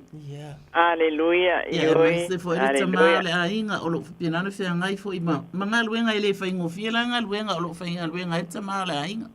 Oh, glory to God. Ale tatalo. Pa iane pa iatu pa ifo a au faola. O le atua i le tamaya ulungia. I le suwafa manu malo i eskarisa ulungia. Aleluia. Te iloa oi. Ele ongaloa oi le atua. Aleluia. Whamai oi wala awatu i le atua. E whaafowina lo la tau le le a whaapega le ai. Amene. Ai mana o mialu ta tonu malo fia malo whaatua i le atua. Whai mai fia lava o ia Iova. Ona whaia le e ia. O mea anai mana o ia lau loto. Aleluia. E tele mea tinga. E tele mea whaososo. E tele mea e whapena na whaasala vei i le savalinga. Aleluia. Ai whai mai. Tala po ai fo. Ale to ina le to angala vai a fa mai atalia ia me le lei a fa fe me le ang. Aleluia. Ai ina wa maua la le fa manianga. Aleluia. Fa mai na o me fa o popo a me na maua. Ele ngata me fa o popo a o me fo. E o la vai fa na. Thank you Lord. Oh hallelujah. Yo ola mato tatalo la le so fa manu malo Yesu Keriso le tua. O la vai ona le upu. O lo ia te oi fo ile mana. A o la ufionga whaatua tua atu. Bala watu. Tau watu. Aleluia. O le whanau fo i. Ua fo i. Ile nei a fiafi. Hallelujah. Ia vi ia aile atua. Sa mātou whaatasi fo ma Christian. Ana pō ma mātou momoe. Whaafetai. Hallelujah. Ia whaafetai o lo wa aia fo i lava. Ia le loto fia le nei. Taule lea. Ma whamani anga le atua e ala i le taleni o le pese. Peo na ia pese e titonu o onga. Hallelujah. Ia whapena anga le lei a tili ai le atua. Whaatasi fo i ma Cornelius. Hallelujah. Puletio atoa. Hallelujah. Hallelujah. Glorify your holy name, Father God. Ai mai sa o le tina ua wala au mai. Whaatupu te le ina. Pese le pese fou. Hallelujah. Pese le pese fou. E le leime uma wa ya Yesu a whaatasi mai. Hallelujah. E file mu. Hallelujah. Hallelujah. E te ese atu ai. I mele anga le fili. O mai. Ma mea ti ngā. Li ia oelo mātou tama. Tamari si wafa manu malo Yesu Keriso le malo si fo le toe ina.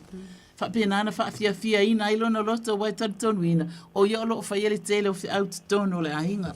Thanks to God. Oelo mātou watua. Alofangia ele su wafa manu malo Yesu Keriso. Ia maua fo ia apa le loto e whapena ana ilo na whaafia le tama. E awar whai tio. Hallelujah. Hallelujah. Vi ia o e tama le alo male nganga pa ia. Oh, glory, we lift this up to you, Father God, knowing that you are the God Almighty. You are mighty and mighty to save. Yoi, o te talo lea ni swafa Yesu Keriso. Amen. Thanks to God. Hallelujah. Hallelujah. Hallelujah. Whaafitai lava ia o lua tina. Tato fei loa ia tili manuel po. Ia, soifua ia apa. Soifua. Oh, glory to God. Whaatalo whaatu wala au le leina malo lava le ono sai. Ia, ta lofa ia te urofa. Hallelujah. Oi fo yo. Sangam talot. Ta lofa lo nise. Ta lofa lava. Ia. Ana ia le whamalo si o le aso. Moni o ia. Tere tua. Ia. Roma mafutara mana meo Yesu. Hallelujah. Malo whamalo si ia. Praise God. Ia lo le tua. Amen. O mon wale man tatu le mafuta. Ta ia le au pung sa tonu se wainga. Ia ona le tua. Ia. Kwensan. Oh. Se te le tua lo tu. Ia. Ia peo na ua. O matu lava ia. Ia. Ia ia le tua. Amen. Glory. O ia le ale famre o me. Amen. Oia la moia o ye honta le sei. Yeah. Ya no saria lo so ya Yesu la mana. Amen. Amen. A futa Yesu uma. Ya ta to talo ho moni sta mama kina ma tu. Oia fa no anga. Amen.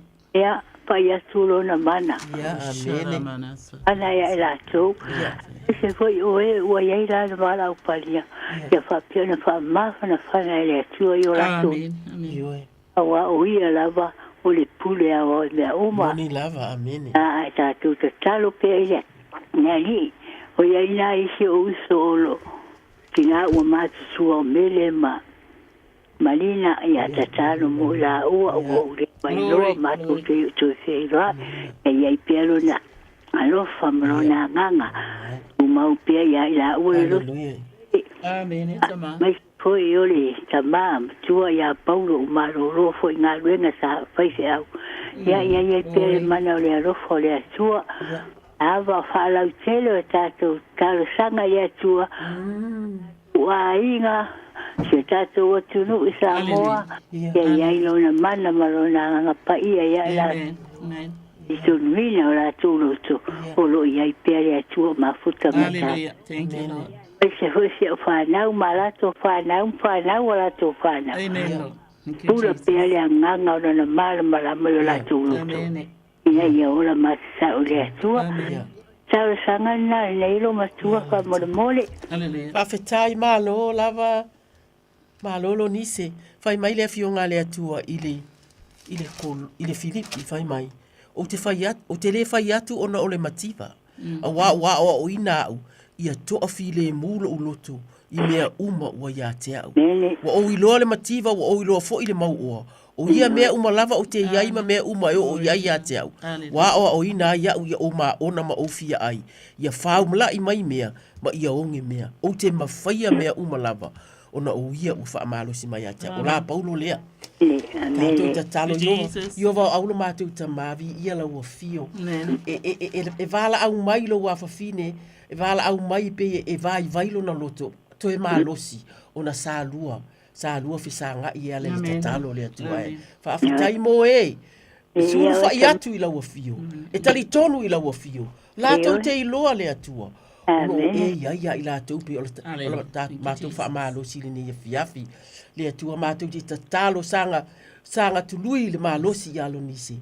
Awanga luenga lo fe nga ia mai le atua. Le au pongi sa ofiti ai si ona ainga le atua. Pa ia tu pa iane lau fa mafa na fananga ave lo wanga le atua. Se tai au fo ma se tai au e fa moe nga fo. Ia le ia te ia ma si ona ainga.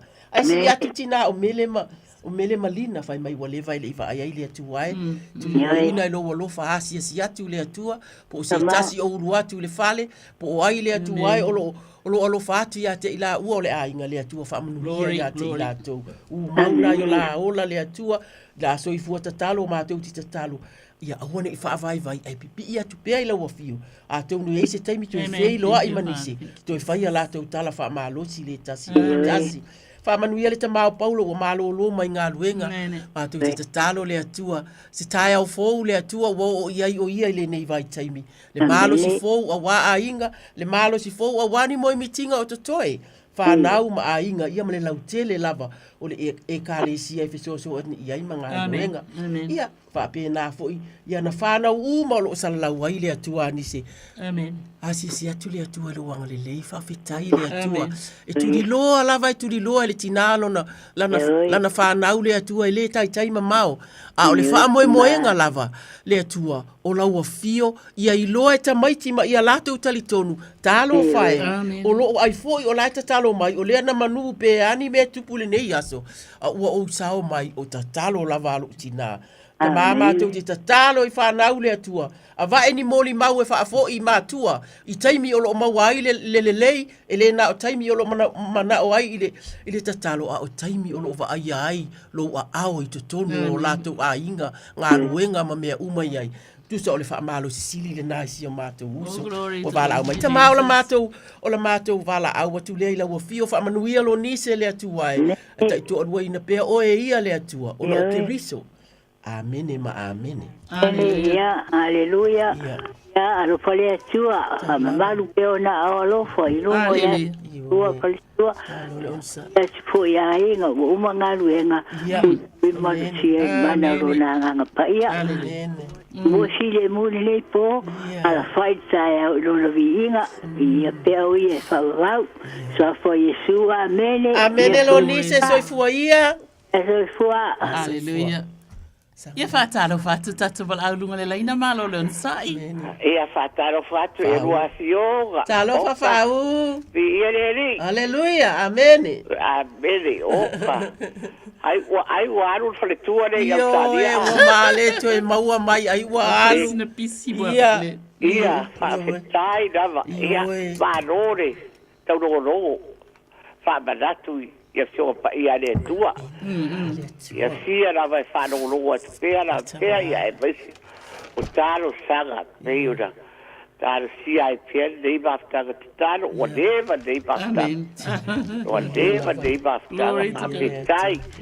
Apetai e winawa na me vesi ma tele manu ruma le tau. Papatangi ia o no soifua ane tua. E ui foi na iei ga fai ka tai o watu tino wa watu. Ia e tasi le fai na whangaro i te tano i taimi uwa. O ro whatia o na tani mai tiene e tua. Ia mana onga maasani a sino matua nei. Sia u whanau, mana tu whanau. Mana tu whanau su si meo no nofo mau wai. Ai whaftai o no asiati mai pia i weekend uwa mai au. Ia mene. Ia mamara au mai asia si mai ia teau. Ia ai mai se foi. Dai uso tua gane whanau ia. E la fia e te no loto e te bi uma. E uira iei whaiga tāwa tiga. Ia lava ale o saiba whapare pare. O lo tari mai pere e tua ne taimi pare e taimi. Ia. Mai se fo sia vatu kalesia. I ta vava tira vatu tua o lo momo pefso ta iga whamara sia waini tati. Io tonu foi o kalesia no ganu e sia whanau mo rato a iga. Ta whanau umalei a iga. Ia. Mona umia se tano mo rato. Ia e vi ia lava ne tu e pele uma fai. Ia e vai se la mo o rua tida. O sui va ai o ne tua. Ia o ne la so atu nei tu rana sia. Amen. Ia lava le atua. Ia. Hallelujah. Praise God. Ia e se le o le atua. Ia bene.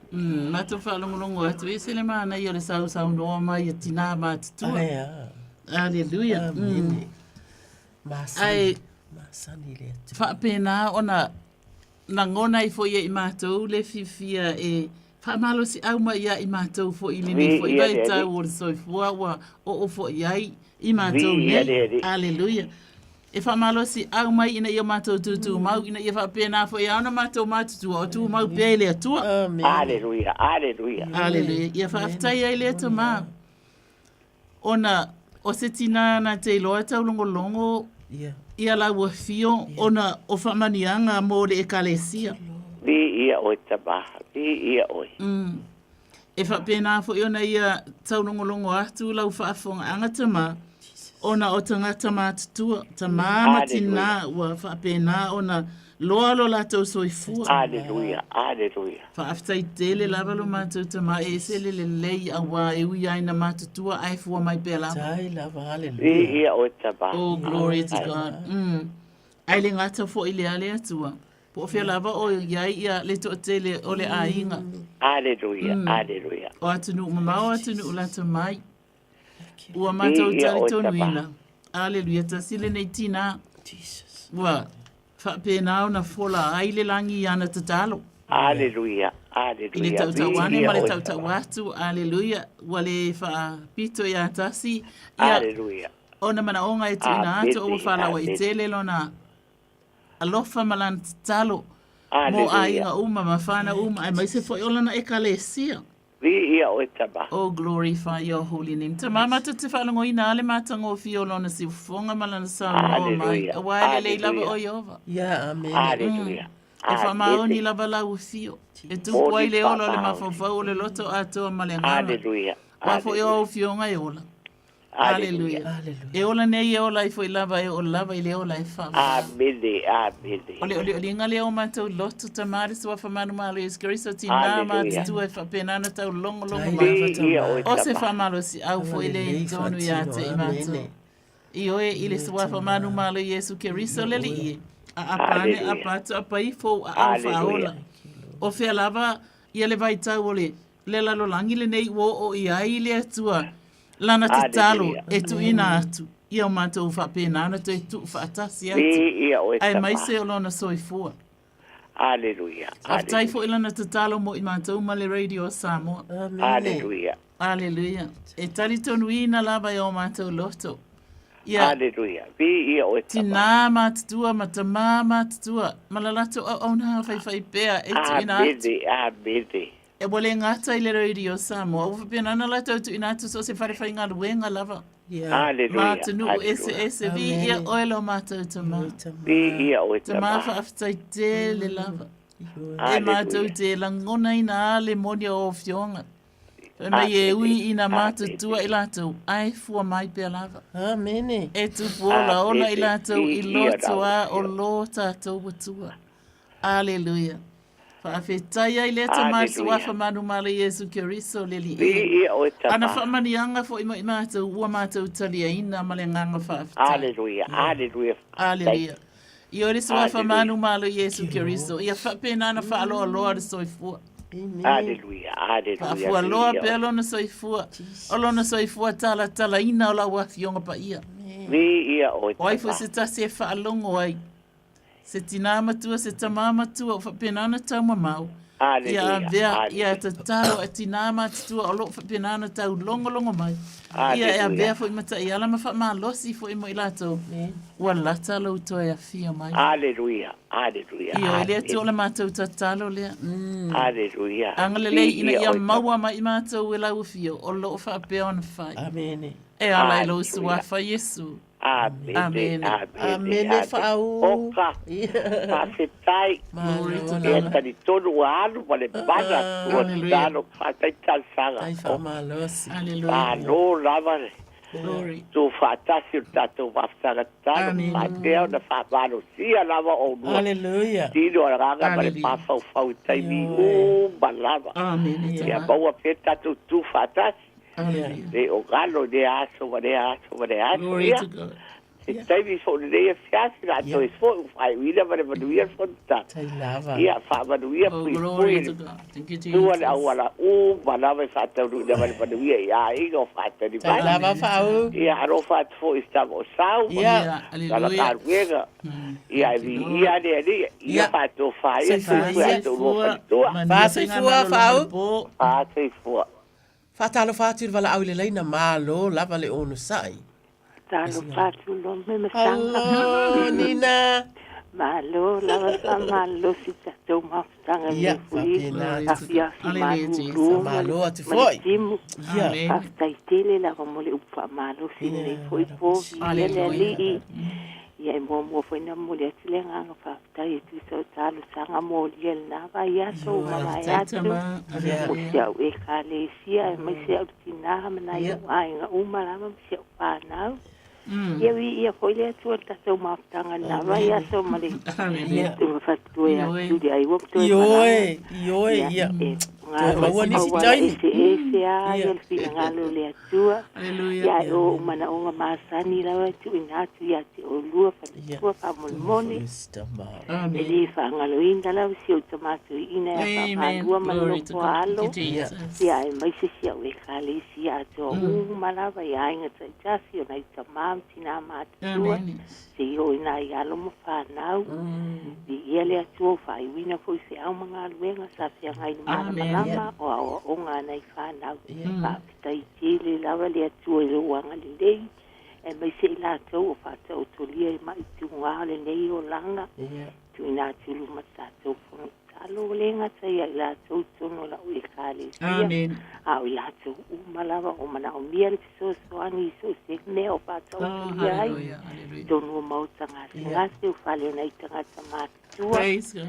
ia mana tua tatou Ioe. talo Tai lava. ia ai mai se foi au na le tua lo au na manga lulu so se pasta pai taula e mai se olunga ia la leo TV o lo tau longo i te fina ngalo le tua ia talia u tangata patu tua ina ia te ni nganga mo ia malo na malo ia ai mai se na yo ai o mai se tua la langi le o foi me se fa nau tai tu lua mana ia la so fa nau lo ia foi me se fa nau te ngai te au manga luenga de nei po Amen. ia tina Glory. to fun talo pa mole lava ia mana tua e foi de au malili male ainga pa mole ia te o lua Amen. ia ta te Te au malili.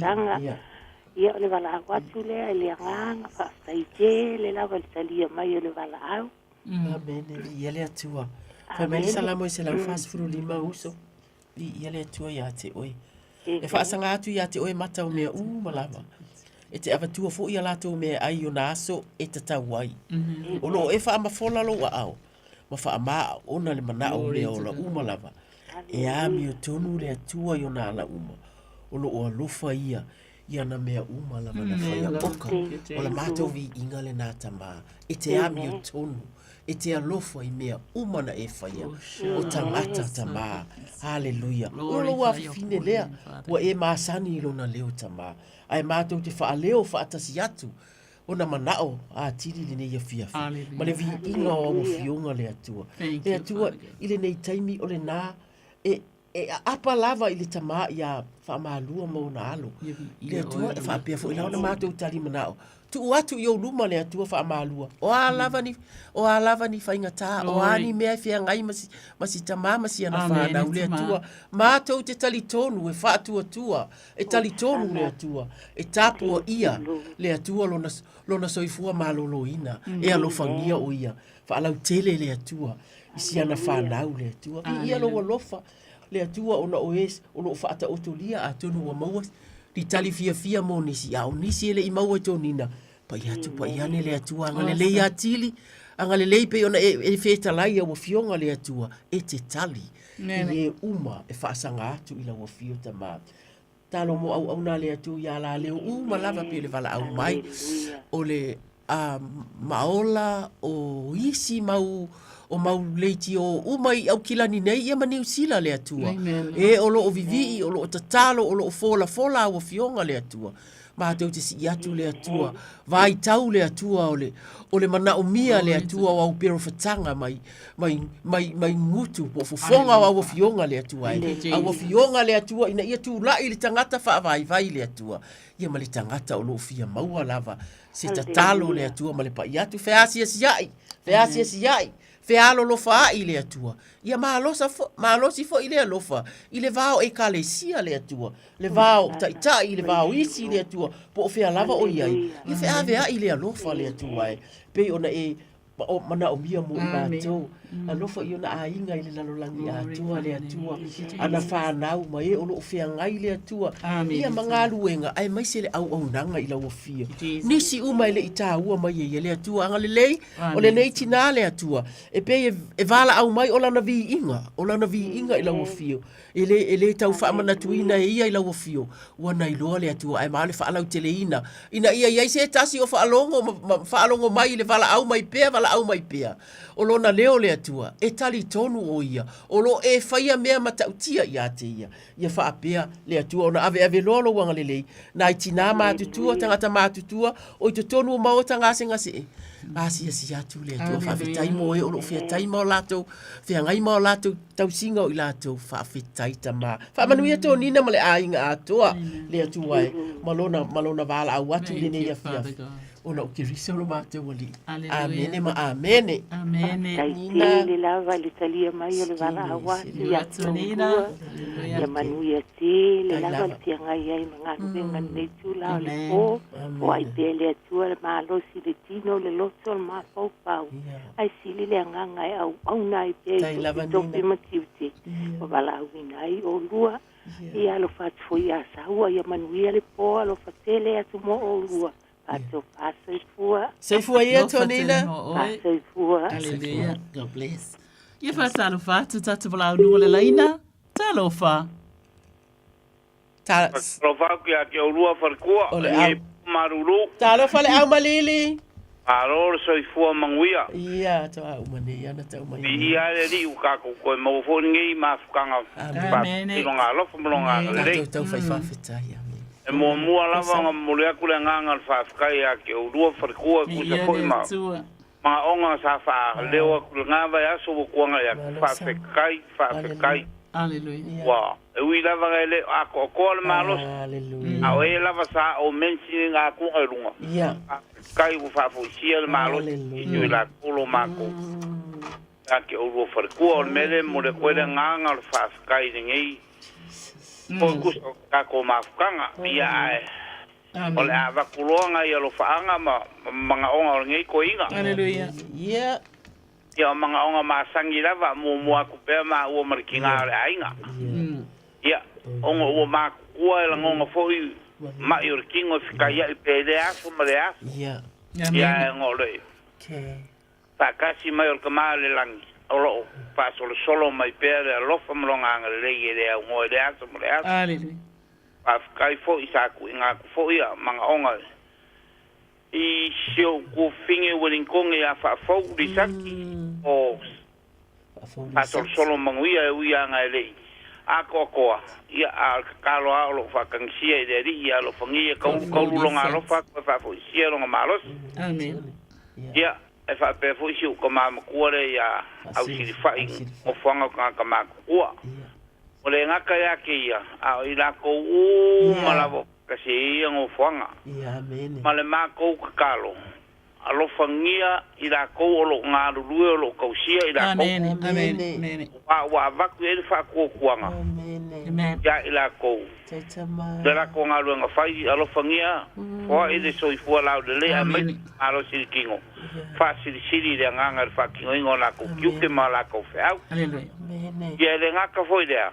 Ia o sia u o le anko le sia u korua. Sa whainong ka o konga o longa ingoa o ke lea vao i ukai ranui whaakai ua manguia long ka o konga. Hallelujah. Kalo whaakai le whaafoi vi inga luka ko makai o le laki. Io e. Ia e whaapea foi o ngā ua o lo whaku le whionga ki a konga makua ngā o kumuriaku. Ia a konginga ma le whangau whamuia le. Ia a konginga ma le whangau ngei po. Ia e le ngā ka foi lea o ngai. O mai masangi o sio ko fingi Samoa ya Urian. Misianga whangau whape foi te uso o fonki iwange. Ia. Ma o foi whamkaranga malama o mua. O lo anga le reipea le kua mau e la kolso i fua manguia ma le ola fia. Samoa o le. Ia e le ngaka i lea. Ia o le whangau. E isi a wakari i le sa kui ngā kuri vai aso lea. Le wa ko ngiro nga masinga o irong kausanga ma le un fai maso e. E ongo. Iro li roi. Yo e. A mau e mai. Ia. A le u fa solo ma ui nga panga o mea iki. O fea ngai ma fi ka ma fai ka o leo langa ngai. Ia. Ai le ma fai kula foi ngai kausinga le kua. Amen. Ai a pea. Uringa va ai o le lofa ma le anga le leo kama le langi. I ngai a kari. Ia ele ngā ka foi leo au kren. Kits uma a maka mea le li makua leo Trevan. U whaisianga wo. Ia e whapea ia savana. Ia o matau. O makai leo lili. Ia matiosaya. Ia whapea makai leo o maia. Glory to God. Ia kui ngā kuuma la kou i o ngā awalofa. Maru kia mpui la kou ngi vai kau. Ia ole mo'omo'onga i o ngi koe inga. Ma le nganga whāloalo. Ina ngai po. Ma le whāloalo lava. Amen. Amen. Amen. Te loa oi. E maa ngai au mo'omo'onga. O mo'omo'onga e mo'omo'o atu i le whamanianga le atua. Hallelujah. Ai whamela tala tuspa ia. Isa ia whasu whai pua lufu fitu mai. Aleluia, ma aleluia. E te le iloa ia. E te le i whalongoa ia. O le atua o le vavau o Yehova. Amen. O le na whai aturu inga o le lalolangi. Whai mai. E le vai vai. Whai mai e le vai vai o ia. E le tinga ina fo i o ia. Aleluia. Aleluia. Mai tala tuspa ia. E le masu esu e ina. Lona mafau. E se lele o mafau ma o le atua.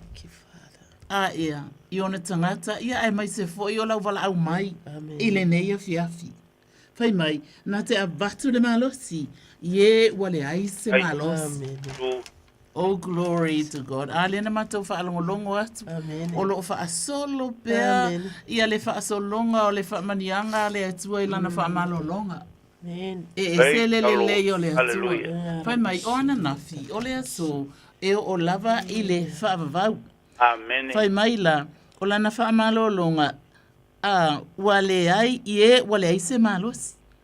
A whai mai o e a ua vai nā te avatu i ai le malosi. Nā te whaatupu te leina. Whai mai e avatu e le ngata ina avatu e le malosi. Ai whai mai e tupu. Aleluia. Whai mai nā te whaatupu te leina le malosi. Ale ilo e lau moli mau. O lo o whapenana whaasolo lava le whamanianga le atua. Amen. E tutono le ainga ie mātutua. Mai maunga te tele se i o ifo e se o pito i titi o lau ainga. E se lele o le atua. Ai whai mai la ia. A o e wale se malosi. Nā te whaatupu te leina i ai le malosi. E vai matinga ina tama mātutua. O taulele a foi. E pā lava i lātou.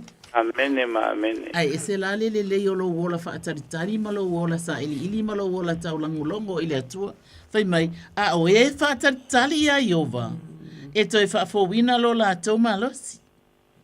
E ala. Amene ma amene. E ale na upole atua mo oi ili ni fiafi. Oko, Ia e apa au. Pe o aito. Aleluia. Oh, glory to God. O le ala te fa manatu ati ate oi. O lo wola whaatatali, po lo sua fua whaatatali, ma lo ainga, e tutupu ai mea fau. Amene ma amene. Ona o le atua le te whaatatali ai, o le atua o mea fau. Amene. O le atua o le ola fau. O le atua o le whaamanga longa fau. Aleluia. O le atua o le fia fau. Aleluia. Whaaftai ai le alo mātou watua. Watua lau wina atu uma ele tamā ia suafa o ilato uma lava. O lo mana o mia ai le fo se ta se lilo la usila fanga pa ia wa fo yo u fionga yo o lava isina manue e pa u ilungo le lau ele ai lava ma se ta se lilo la usila fanga pa ia ya ai mai se ai o ia o lo vala au mai o fai o ia ma fonga tau longo lo na ai nga ile ne ya fiafi ai ole me ma te oli ma fia ai ele o tau longo mai ia i mātou e abatu ele whamaniang ai tau longo mai ina i o mātou tu tū whaatasi atu. Whawhitai Yesu. I o e mātou te sa ili mālo i atu. O ele ali i o le mālo. Aleluia. O le mālo e manuia. O le mālo e malamalama. O le mālo e le uma. O le mālo o lo o tātou tau sini. Yo uma atu i ai. Le ni e whawhitai ai lea o lo na o lo wātari. Whatama o ainga ina o ia le atua i le pota o male ata mai e tautua i le ainga. Ai mai se foi o le tina, a vea pe le tina o se fautua e ola e fsa, o se fautua e le lei, e pe o le fautua i Yesu. E fautua e ola ai le ainga. Amene. O le fautua e whapenano whamanga loa i ai le ainga. O le fautua e whapena o na whialo fani ai ainga. Ia tamala mātou te talo lea maleanganga. Whawhitai te le whaawa wina le atua. Le mana o lau malolonga ia i la ua. Aleluia, aleluia. Iesu whawhitai te le lava. O lau lava suafa wala i le bala au. Amene. Amene ma amene. Whawhitai lava le au manuia tele o e malili ma le ainga. Whawhikai kere a wharikua molea kule nganga whawhikai. Aleluia. Ako mawhakanga ringi po. Thank you, Lord. Le ai se manguia o ia i ma ua paulava le makakalo. Ia lo fangia le kamao le langi ia whakumu lau rua uku. Ia whakumu lau rua uku au wale pala winga o rua le whiau mana ngā rua ngā le kua. Ua au talia whamani. Mawangi a nganga ere whai mo ia le rumanga. Glory to God. A manguia fo i e ngā ka uora ku suafa. Amen.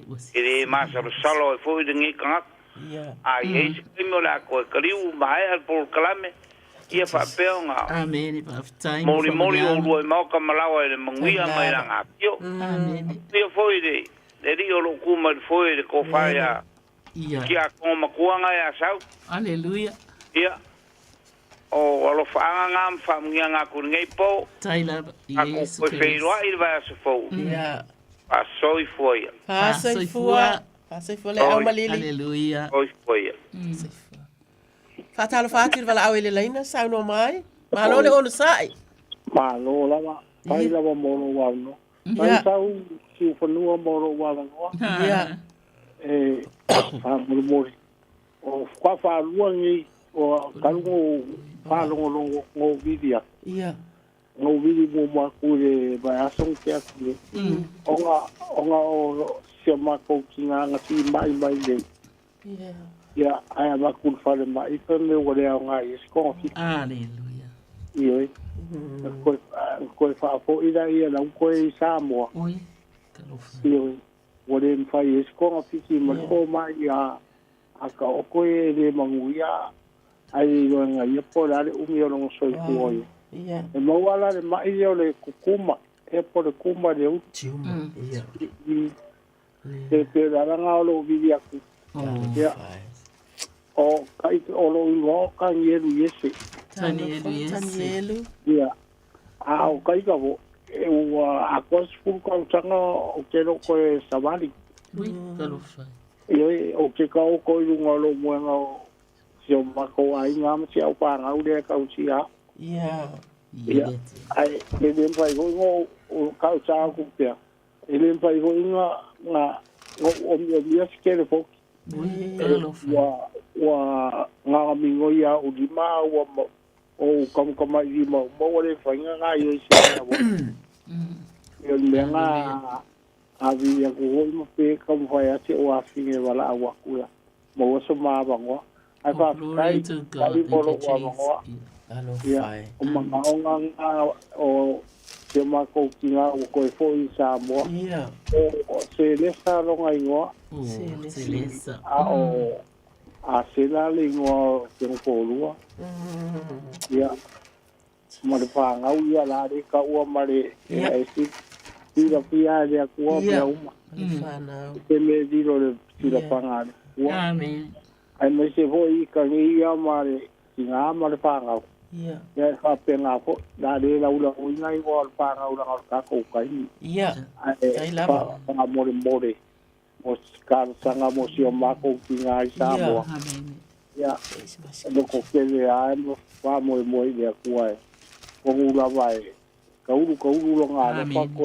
pa ma lo a ko ai ai la no ina ka lo ma ai si da pia le ku ka ka lo mo lo i maka ya pia sa ka vi ku le pa ma u ya mo i ai ai ka le ka ma le pa nga u ma kinga ya me fa nga u si pa nga ya fa ka te le mo lo wa ngo ta lo fatani elu yese manino mai lavalau tala no mai me o lo mana umia fai mai le afionga le atua ia o mai a pe o le afionga le nei le atua salamo iva sifulu ia o mai a te imatou le matango fie mai le ali ilo matou atua ia e fa atu mawina ia te imatou le ngā luenga a o matou lima o ngā luenga lava o matou lima ia e fa atu mawina e pe o lo mana o mai ai o le tatalo ia fa atu mawina mai le atua mea ua uma ona fai lau ngā luenga le ngā luenga se lesa mo si ana whanau le ngā luenga le ainga le ngā luenga o lo fai ia fa atu mawina a tonu o le alofa lea ma le fina upea o e vala au mai ai e lau alunga mai lava tamae mātou te tangi atu i lau fio, mātou te talo atu le atua, a mātou o i whainga tāwha a pēnei le atua, o whea mātou te o ia, o lau fio lava ta mā, na e whetalai, aua mātou te whewhewe, aua mātou te whaavai, o lau fio i te tonu i a te au, i a te i mātou o le atua lea, whaamalo, le atua, tu atu le file mu ya se le sama le ainga talofa ele ai se tiu mai le neila lo langi le atua e ia i lava lau va venga ai ai fo ia wala le atua ai mato te tatalo le taimi o toi foi o si i lima fo ma i le atua ai mato te tatalo mole nei taimi i le alofa ma le tausinga le ainga le atua au fionga mana ua uma ona fola ina le e ka le sia o lo talo sia ina sineitina ma sia na fa na uma le ainga le atua ia mana ua fionga ia mana moli mau le atua ia mana le vala au le atua ai mai se tani elu le atali o lo vala au mai nei le atua na ola ua fio iai va venga pe matou te fefe sei fai se va venga tama ola ua fio iai va venga ola ua fio te amai ale file mu ola ua lofa tu nona e fai mai na fio mai ke rito e fai loa mai ile lalo langi nei e ma fai ai ona matou tau ma fea ngai ma nei mea fai ngata le atua ta fea tu lo file mu ta fea tu ile ainga le atua fa fetai mo le tau singa o se lesa le atua ia la ua fio musu ina po le a lava ia loto tele ia sanga tala noa atu pena i lona tama o ile langi tama o tele le umalo o tele fa vai nei mea a lo o va ai la ufanau o lo o va ai o ainga o lo o va ai e o lo asia si mai o lo wa lofa le atua le atua awane ingalo au ia te oi awane ingalo lo na watu awane ingalo ke tanielu o lo pese atu ai mai se le fana watu fa afetai tama mato te talitonu le atua e te asi e te tula e te tamo le atua wa o e lava le atua lofa le atua siana fana u le atua Fai mai isi o lona ainga le atua. O ia o se fulu tau sanga. Ai talo fai malosi lona leo. E malosi lona. E whaalongo atu e lava le whaatua tua. E iai le pi itanga moni malau o whita. Ma anga le lei whaatino le atua ia tani elu. A vatu ni te talo fou le nei vai tau o lona soifua le atua. A fifi ia i lo walofa le atua. Au fola folanga o lo i te tonu o wa fionga le atua. Ia tiu wai ia i taimi whaapendei. Whaafetai mo si ana whanau. O lo tau sia ia le atua. Ia wa ia pea ia o fofonga le leita ma. E ala i la lātou tau singa o ia. Ia manisi lava. Le atua o anisi mea o ilona loto le atua. Pa ia atu pa ia ne tu sa malau fina ngalo. Mo tani elu ma si ona ainga. Ile suafa o ke riso wa mātou o le atua ai. Amen ma amen. Amen. Thank you, Lord. Hallelujah. Ia, whape kai tele lava mo kātanga. E mātara sano mo i roko. Ua whaponga rea kua wa i luma rea kua kako kātanga le kua. Amen. Ai, askai ia. Hallelujah. Kuinga pea le kua ia ua ponga wale. Ia, glory to God. Kai me mea uma. A koe kumuri po ia inga ia. Mauia ni magao magipapale ya au ngore ala. Taila Danielo. Apenga foi le uso ya fa. Ia. Thank you, Lord. Ya. Mauia le po. Taila va yese soifuia. Hallelujah. Hallelujah. Ia va talo fatu tatu bala lunga le laina malole. On sai. So no mai. Oi. Ia atonu. Nei te iwa yese si a tolu fitu. Ta silima iwa tolu o lo lava le tātou awa noa malo sanga. Malo le tapua i malo le tatalo. Malo le whaafafonga mai. Malo fo i atonu. O lo o tātou tau wha i whaatupu whaatuatua le tasi i le tasi. I le langona mai o le leo talo sanga. O lo whai tau atu a fionga le atua. Ma a apa atu. Ia ai awane ingalo le ua. Pui usau le tāma la au sanga. Ia whaatalo whaatu sau no mai. Le la sau. Malo lava. Ia.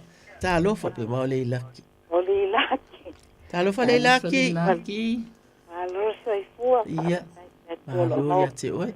Soifua. Ia. O tiu te malawala au ngau tofiai o lua. Nene. Ia, ala mea maasani lava i tanei le uso. O mai lava nei e whaapia ngai maa. E wheru le vai atu mōtau i le pale mai. Ia, ele ngata i leo si ngā mai mai Samoa. Ale to. Yo o uso Samoa, si o kasim Samoa. Ia le ainga. Ia le nei lava lai. E pia ngai fo i mata i tai mai ai. Whainga tātele ko i le. Me malanga ma iai. Ma le ava ma le whaaloalo. Ia ele ngata fo i lea. Ia le mea masani lava i sia o whanau. Ma lato whanau. Whanau. Ia o lotu fo i. Au mona psosoan ma lai o lato au ainga. Pa apia kunama. Te mama tuka ma lau tele le au lotu, wha amangole. Ia, ole ala lau po nei a inga pe o nei ai o uso mo tua ngane ma lato whanau. Ngata ilia o whanau anai o anti o. Hallelujah. Ia ero, matai o. Salam.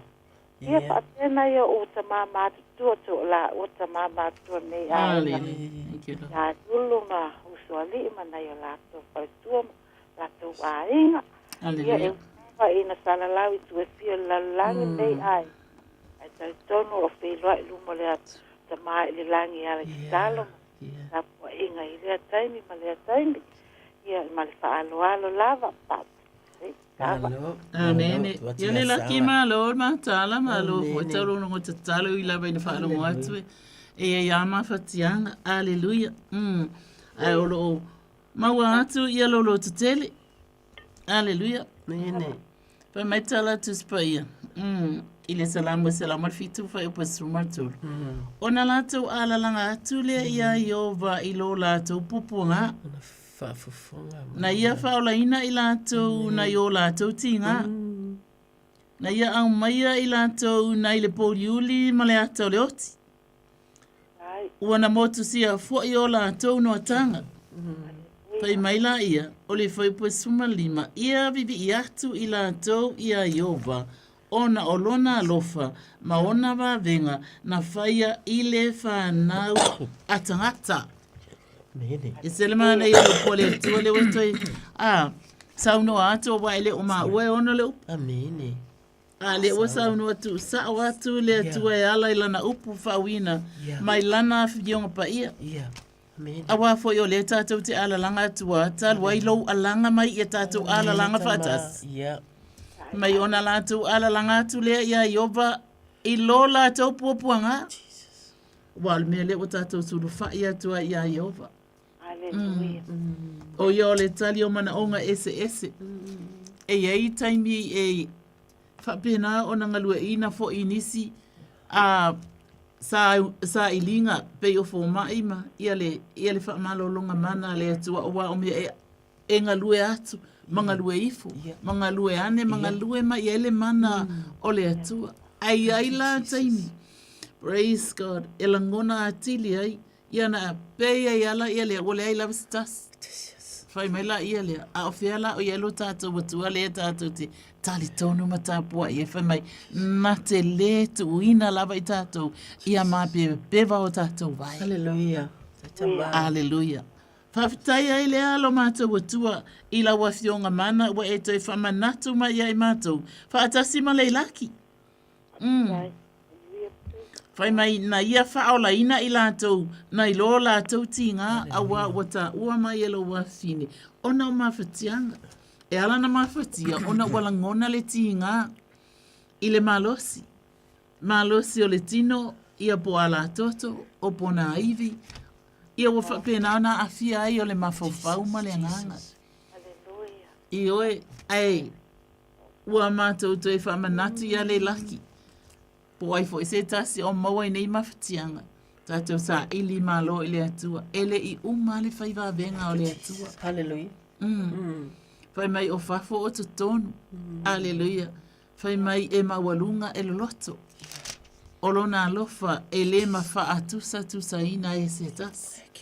Ona a ao fo ia le pupu.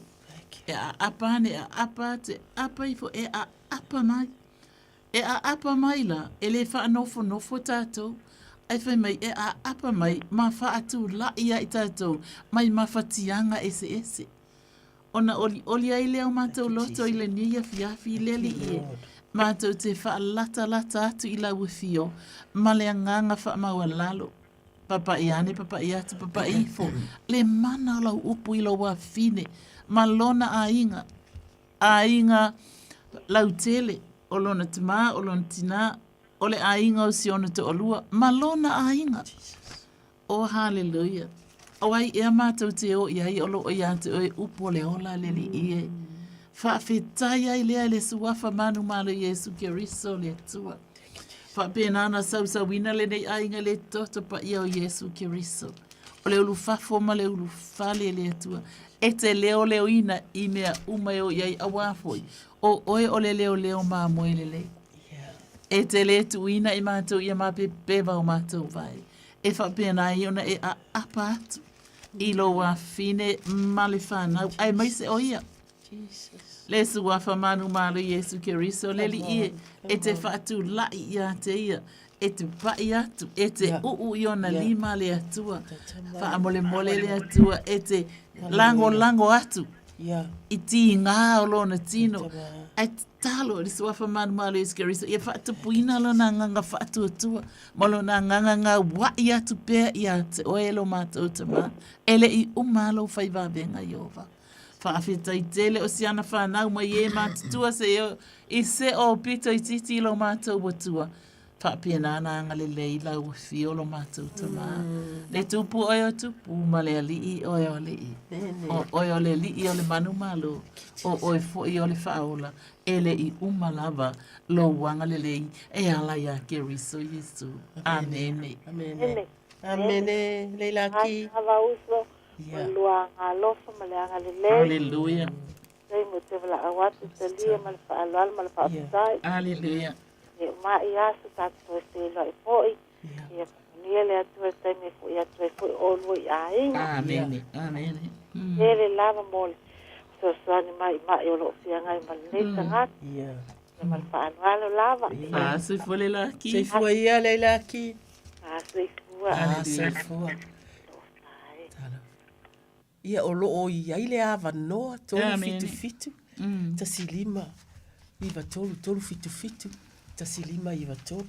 Ai le fito au mana ta talo sanga. Ia la ufita wina. Ni foi upu mai le fionga le atua. Ia ma ta talo. Amen. Ole le ta talo e tu mai le atua le. Ia ima ua ole a ma ta talo atua. Ole tusi ia Paulo ia Filipi. Fai mai ole alofa ole ekalesia ia Filipi. Fai mai Paulo. Aua, ia outou oli le ali e le au noa.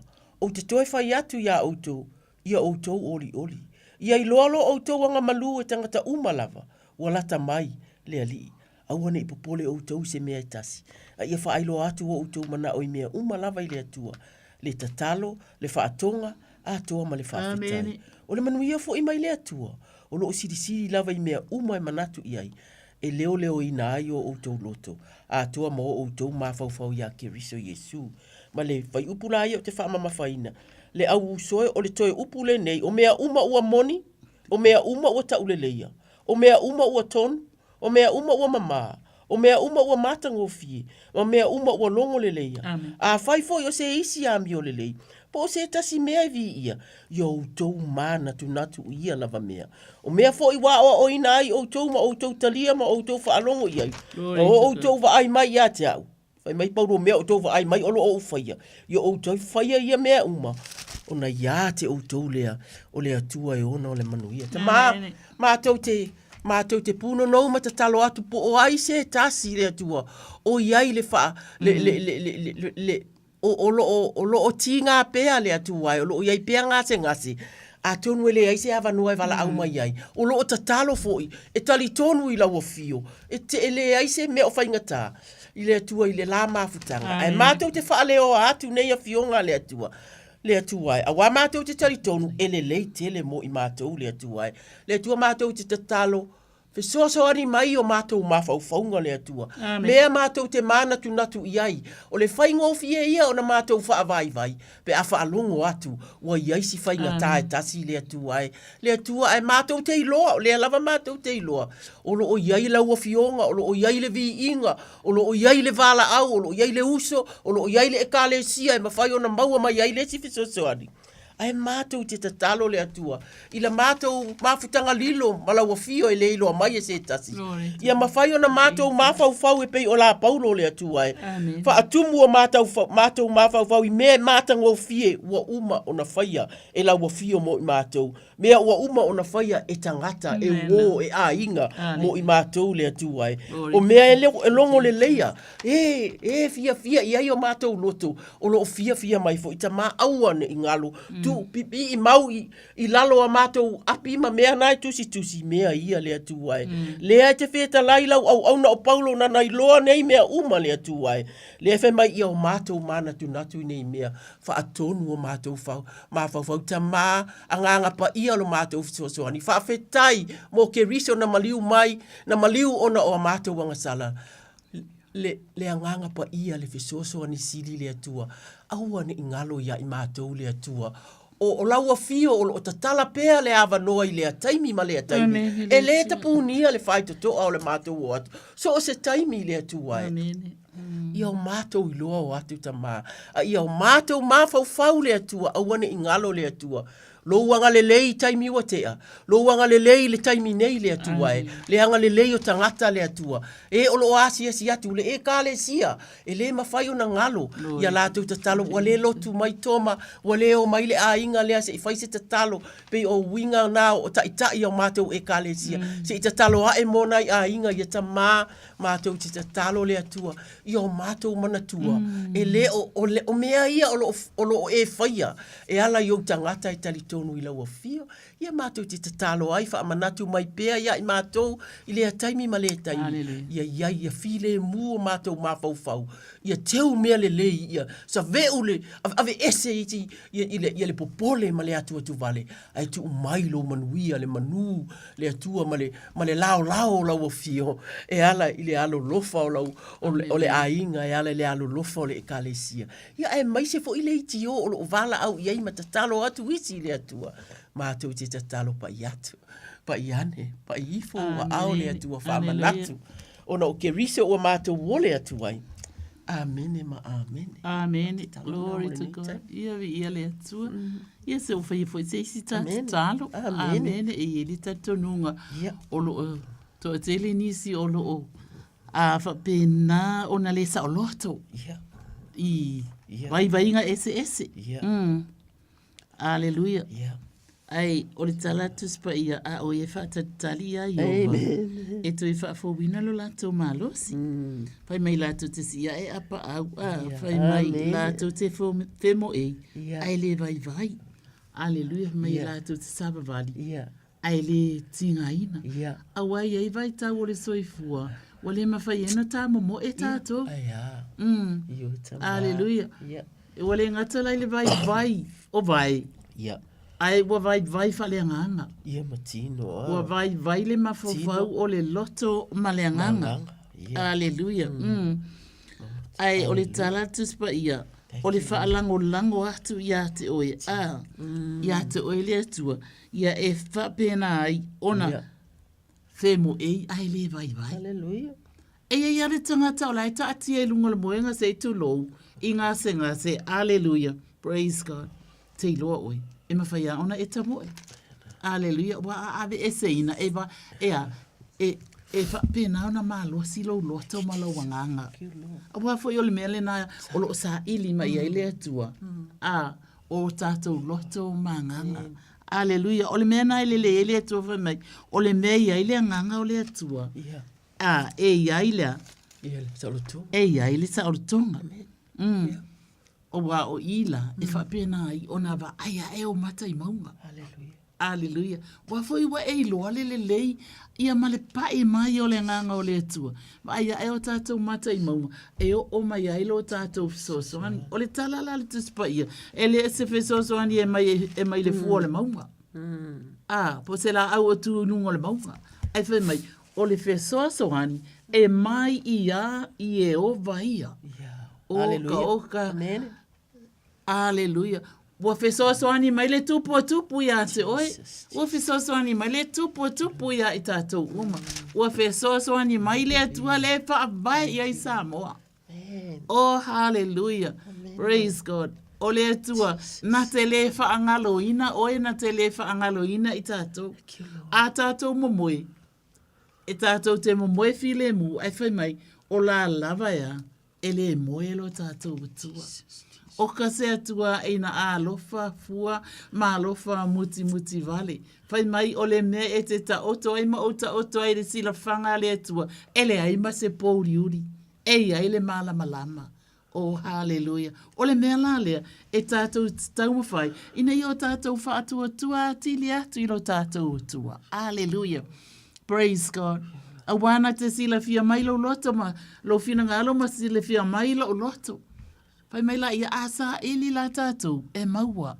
Oh, glory to God. Hallelujah. Vi ia oelo mātou atua le tama oe. O le manuia o le o langa nei. Ma le ola e le uma awane I ngalo ia I tātou e ia ilo tātou wha moe.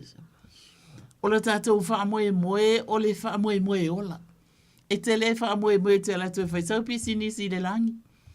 Alleluia. O mena e whaamanuia mai eile atua I a te oe mai tātou I le lalolangi le nei. O le whaamoe mana o mia. E whaamoe whaamaoni tā ua maami o tonu I lalo nei. Halleluia. Maloto whaamangalo. Ai maua e ie. Oe le taui ma maua e o le taui ma maua I tātou uma le taui. O le taui te whai mai. E le pala. E le totongia ni tupe. Ua umana totongina. I le toto pa ia o le tamai ma moe. Oh, hallelujah. O le mele ele yelo tātou atua. Ele whai mea alofa mai tama ia I tātou o tama. Whaafitai tele whai mea alofa mai ia I mātou. Ini mea e pala. Thank you, Jesus. Oh, hallelujah. Ai wa e au maia. Lo walo pele o Yesu ki risa o lo fina ngalo. A mātou woti e mawhaina mātou toi tutu I le ola e whaavavau. Alleluia. O lo fina ngalo. Awane ne I o mātou ola I se o langa e ma I mau pe a o mai lau wala au. Aleluia. A lo fina ngalo. I o mātou ola. Vi ola tā puai. Ola ele uma. Aleluia. Ole mele fiai tama ia wha ngalo malangona i mātou le nganga o le loto salamo o ani tū manianga e wha atupu mai, e wha atupu vevesi tu tonu a inga, e wha atupu vai tu tonu nuu. Aleluia, tu tonu o whi au mangaluenga o lo whenga iai. O le taimile nei e wha lele iai. O le taimile nei e wha iai wha leleinga. O le taimile nei e wha iai wha mangalonga. Oh, hallelujah. E se lele lei o le atua. Tasi alona alo pele lo walo pele tama awa au mai ya haleluya olo fina ngalo ya awane I fano se tasi o imato a ia maua umale o le fa vau o le fa alinga o la wamio tonu haleluya na toi tu mai la vale ali I o le manu malo fa mai Yesu Keriso haleluya wati ngala ai lo tamai awane I faia ia lo loto olo ne loto leo Yesu Keriso ia faia le fina ngalo tama hallelujah praise God ai toi tu mai lo tatu oli Yesu fai mai samo ai ale o mai hallelujah wa fai le nei mo oi oh glory to God hallelujah e ele tatu bal au le was out I think elome not yet not yet hallelujah after you e se la le o lo tatou watua amen te loa o lo tatou watua ele ma faina ngalo oi awa ele ai lava se tina fana santama e una ngalo lea fai mai e ngalo e ai le fafine la na tama na fana ua mai I lona manava e fai mai la ile fionga le tua ai lava la e ngalo ai le ngalo lava oe I le atua oka se fa maoni o lo tatou watua e mangu le atua I ana mea na fai. E mangu malo fale atua I lana tangata na fai. Oh, hallelujah. Leli ielo mātou tama ia wha manuina lo suafa mamaru I ova. I joe, o le nganga le vi inga, o le nganga le whaftai ia langona e sa mo uma. Mai so se atunu o whapena o nā lala mai ai. Se mawhatianga, se manaonga, hallelujah, praise God. Ole atua tali manao. Pai mai Yesu Keriso, ua maea wa umona totongina le tau. O le tau e le pala. Ua whaile nei mo o e Samoa. Ua whaile nei mo o e Amerika. Ua whaile nei mo o e Tutuila. Ua whaile nei mo o e so se Samoa lava. O so o I se atunuu. O lo mātou watua whaafitai. Ua whai fo le nei mo e kalesia ia male radio Samoa. I lo sua whai Yesu. Amen. Malo sanga. Malo lava. Oh. Ia le ua whala au mai le mātou. Le lo tu mai le foi. Ai tu tasi le tatalo. O le ia ile tangata lea sau e peye. O lona suafa o Imran. Imran, if you are listening, I don't know where you're calling from, but you're calling and you're asking for a prayer of you need hope. Okay, hallelujah. So I want to read you Romans 15 verse 13, and I've put it down where your name is at. This is Paul. He says, "May the God of hope fill you with all joy and peace as you trust in Him, so that you may overflow with hope by the power of the Holy Spirit." Amen. Father, we lift up Imran to you and we thank you, Father God, for this need, for his prayer, request for hope. You are the hope. He knows you are the hope. We speak hope to whatever he's in. We speak hope to his life. We speak hope to his family. We speak hope as he walks with you, that he will remain and stay with you, God. And may your word, may he love your word. May he knows and sees, Father God, the promises that you have for him in the word to give him hope. And Father, we ask that you bless him and his family, in him or her. In Jesus' name we pray. Amen. Well, so, yeah. A tonu o lea ua asa malo le tatalo sanga. Ia tonu o lea ua tatou o mai. I le si ui o le pulukalame malo lava. Le tatalo ma le tele o le vala au. Malau a apa sanga. Ia le atua a. O le nau o le whaitau o le awhionga mātou te nau iai. Ina ia mawhai o na mātou maua mau. E fisoso ane. Ati Samoa ai, ia ua mātou o mailisi ui o le polo kalame. Ia ne ia ise, ne ise se, po le alava se o mātou wha le tonu. Mātou te tatalo ele o mātou o le atua. Wha ngalo I mātou. Ona o keriso lo mātou wali ai mātou te tatalo. Ia manu ia tele. Na walo atu. I le vai sa safou o le atatou o atu ia ine. Salome mito moele nei? Ia ia lava le atu ale nei fiafi Samoa malau whaafungaanga. Ia manu ia fo le sauni atu. Ia mo le sapati, ia male nava ia sofou. Ia o tarsanga puliti o atu se iri pule, ti o atu o tō whaia soifua Samoa. Soifua ia Samoa. Malu sana.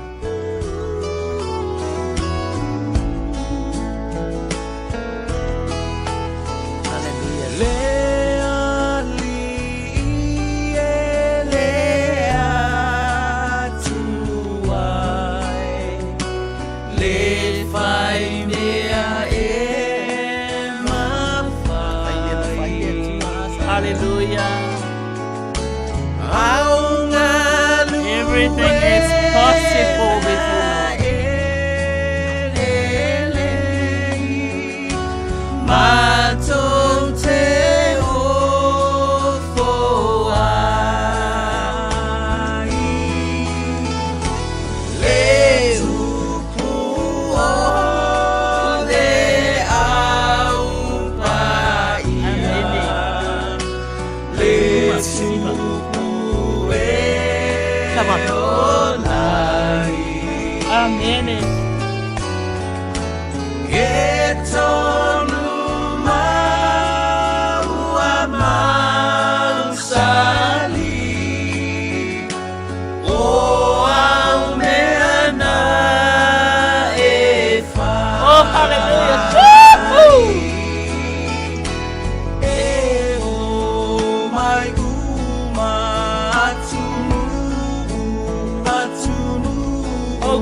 Ua fa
fa Samoa.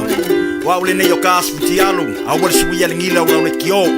A eva mai ina se fulu lima iva kolu. Amo, Radio Samoa, Vivela Beta Drive Doctors, ile tau longa fa tau I mangele, fa Pea Manrua. O le vainga o so ngase pe amana o mia. E fa tino e foi ma tuipui pui o le whana witi, o tuipui pui le COVID is flu riva, mo I lato is flu on tausanga malunga atu. Fa Pea ma tuipui pui o le flu. Pala au telefoni, 255 iva valu. Mo so wanoe fa tino e nei au nanga. O fisa fo mai I mangele, I taftafane o le McDonald. A Manrewa, I taftafane o le Faletusi po le Public Library. Beta Drive Doctors, Clinics. Avia maua sofsa Omega ka Ia ngaloi moa Omega ka Sabale tau mo fie Omega ka Fili mai loile Omega ka Omega Cars, lua selau Cavities Drive I Manukau. Po le telefoni o iwa lua fitu 5 tasi lua. Susu mai Manukau ne Omega ka Malole Casey Omega ka. Ole Casa Beds and Appliances, ole tali o manaonga, I oloe whaatotonga ilo mauta, ini taulelei, toi anangata, e mawai moenga ngao si tutono New Zealand, wha apea se tino fōa le potumalo lo, laulau aimano fōa, TV, la au pese, usa aisa, masini ta lava, telefoni fe aveai, maisi. A few ane loa I le whawhituwha Great North Road o tau, po le tolo fituiva Great North Road I Henderson, le Casa Beds and Appliances, telefoni o valu selau, lua 5 o valu selau, lua 5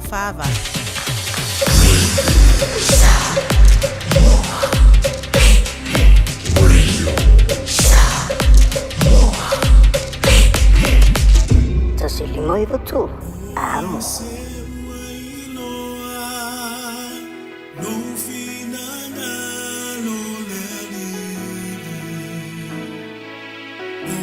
Se uapule faatasi maoe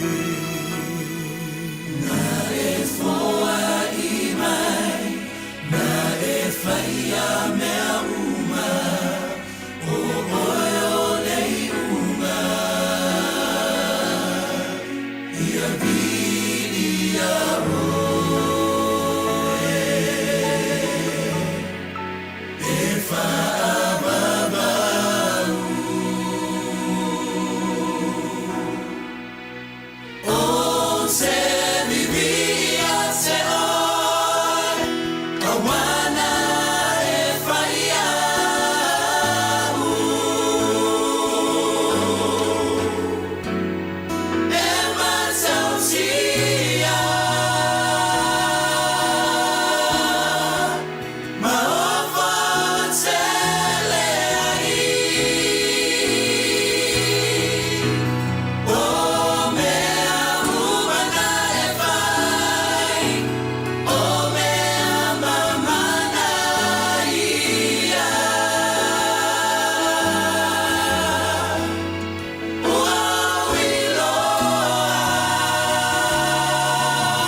Samoa Tasilima ibatolu Amo Radio Samoa Tasilima ibatolu Amo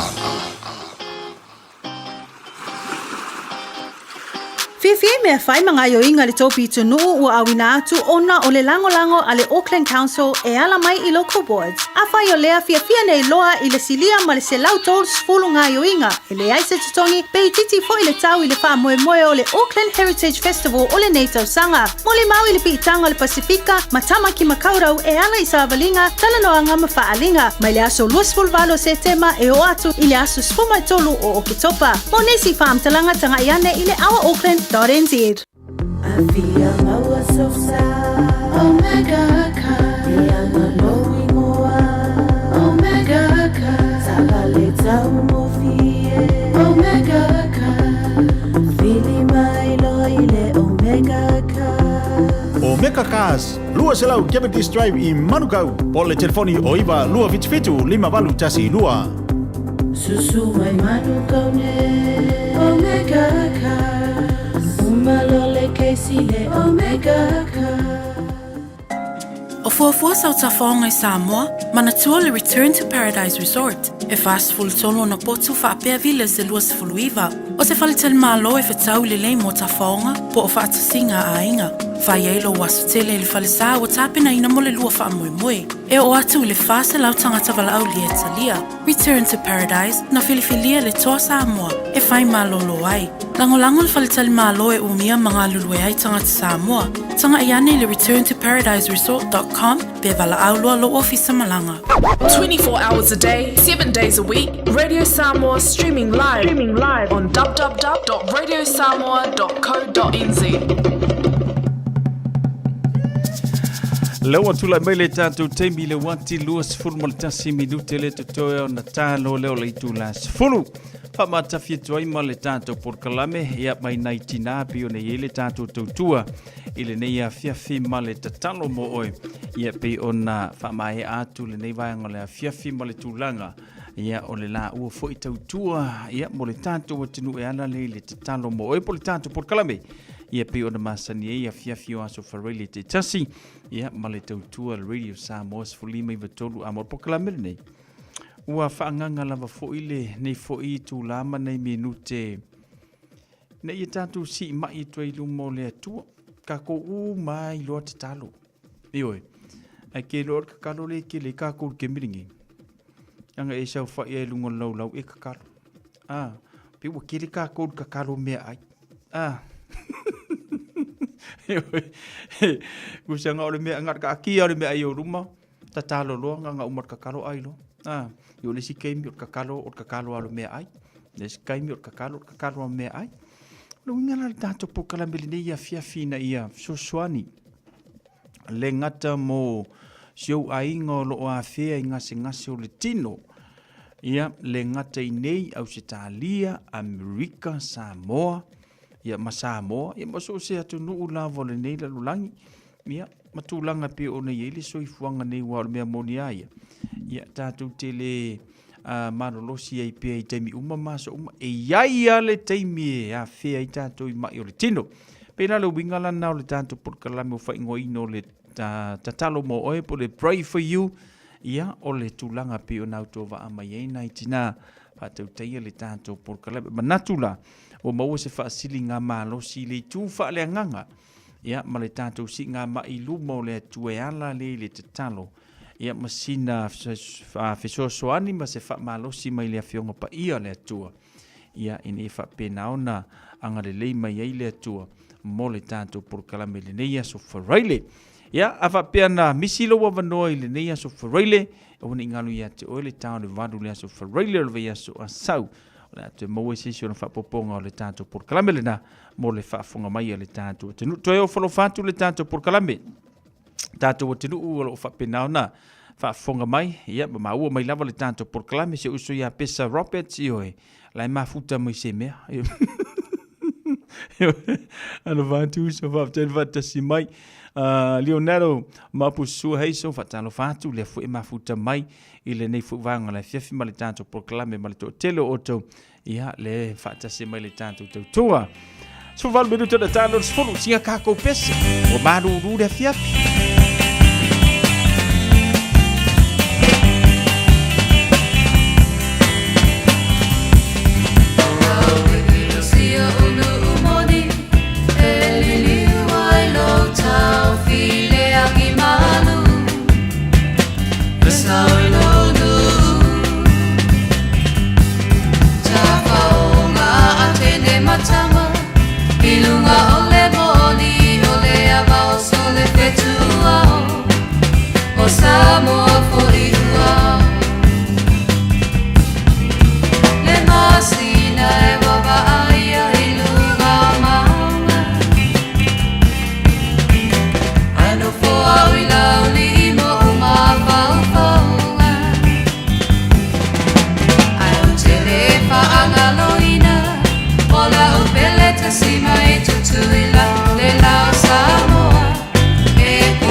Mai e atu atu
Tai mi uma o te moe toa tasi ai le mawhai o na ngalo ia ua e lauhani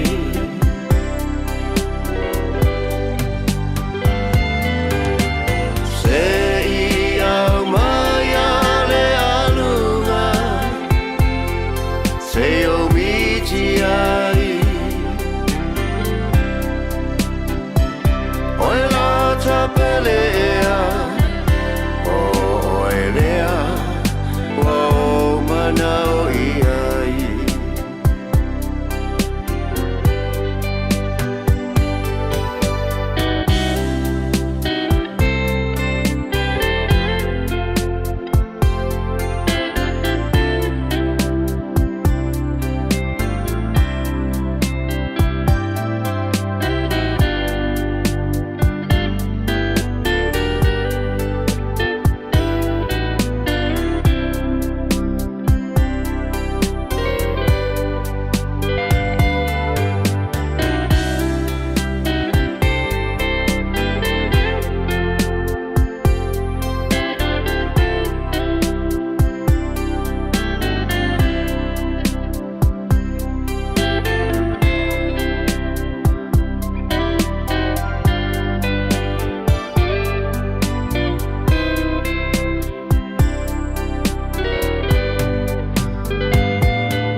Tai mi uma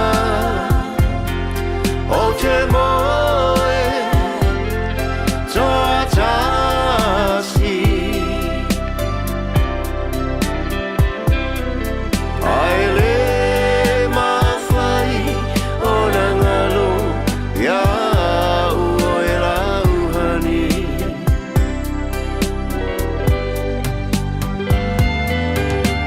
se i au mai ale alunga se o miti ai oi la tapelea o elea wa o manao iai Ia a o ai e ole a koe manga o iai. Kabanga o fiafi maruru ma poti munga whapea. Ia ore a apa ele alunga. E oi. A apa ele alunga kamana le ngā ore a whaali ai. Sau miki makau kia. E oi. He mana tua. A whai sau miki ngangi. Whai se miki ke alai foi le kai au le ke manos. Wangi e whai sau miki foi le ke alai foi kai au makua e ngā pelu whaasolo a koa. E ua ngai aru e vai le fōma. E la ku fōma e whamel fōma e vai e se okei. Ma kou whala au ir suka e inga. Iyo makua mawalu ngalo suka. Iyo ma kou whala au ir koko mawalunga e inga. Iyo ia pe avaku au whala au ir le stumpa. Iyo o lau miki nga whai anga pō ngā wa mafua inga e ngungu. Mawa ai e. Mera nga ki koe whai keke mo le miki. O le miki le si keimi e foi lele ke ale foi le kai au pe anga lua pe anga e fai manga ile aso a ko le mungala io ya wa foi o miki re ai mase miki e se lu manga yo nga ele ai mase miki e se lu manga io O miki ngangi. Ia pole me ke miki nga ro makuku ai Samoa ia so ia e kau ilo ma. Kau ilo ma fa io. A se miki foi se miki se kenge foi le kai pe or ka komisa mo le au le. Ya miki foi miki re nga kenge ko far. Oh ya we. Ia langa. Awalang miki ngangi sol. Awang miki ngangi ke o wa. Umangela miki ya lu vale foma. Fai que ka comenga mo fai miki. Atalo fatu Maria kasi de fai miki mel pongere o langi. Sa ole kisa. Kisa. Ora me nga le wai fala o la ulio ki ma se mang. Ole fai miki sua vai ma ka ukia. Eo. Mo fai miki re siang yang ye ve ye. Atalo fatu se uso ya Simonu ya Josefa. No fatu so fa mo nai. Ele fa malolonga le tua ya te le uso. Eo. Ya male to lua man fanau. Sole, ole a boka ko kar ngale miki are wo ba kula kar se fut ka fiola. Le ai, o kele, wa we de fi me ngaro miki. Ai ka se le miki ke fi ore miki ele, a se upula i se si miki. Le ai, ele mo we sa ka la. Ele mo we se sa ka la nga miki. Aro ke karango a ku nge I ke I ua fa fu se inga fa sa miki ngange. Sole. Ora me fu le ye sole ri mele o ye ka ku le ke mili ngai engo fongo fo ale sa fa me vai o miki o mai ya mangwe fa ku ku lu moro fa a wo ke I fo de si ke minga o la fa solo le miki o ke I fa o ki kilo ku ngala wo piko lu man mako farsa la wo la unga fo le lu man mako farsa o vai aku olang yang nga liliu. Ko inga miki la nga lo ke le ke mingi. Io. O le ka a sa u fai mai nga fai nga miki o la wo lunga le la o ai o le aku. E ka a sa u fai mai. E ala I fo le si ke mi le sa u fai o la wo lunga le ile langi ma le va le langi ma vangi mo ngim. E umaronga ia ole akuolo. O ko inga miki la nga lo kele ke miringi. Ai aru la fa makala la miki ngai sis. Ma ngai sa la fa makala mai la miki ngai ke. E ai ai la solo mut. Ia fa ke pa fa penga ke fufu ke sa we fa makala mai sa miki fa penga ia ke. Bo kele mo le au fai miki. Fa kai le wo ile ke miringi. Io. Awala vange ula mai o au fo I ola ufa makala miki le mere ye de ula isis. Io lang wo le fa kele ngo wola ile ola. Ola menga no wola ke mingi. Ola ai pia ole asa ufa menga miki le ku oi ka fiola e ngare mangi so roka ulu maria le ku masingo roka. Ai wile. Ole bo vai kula wakila kase foot. Ola sa vali le mako fale fa sa miki. Io.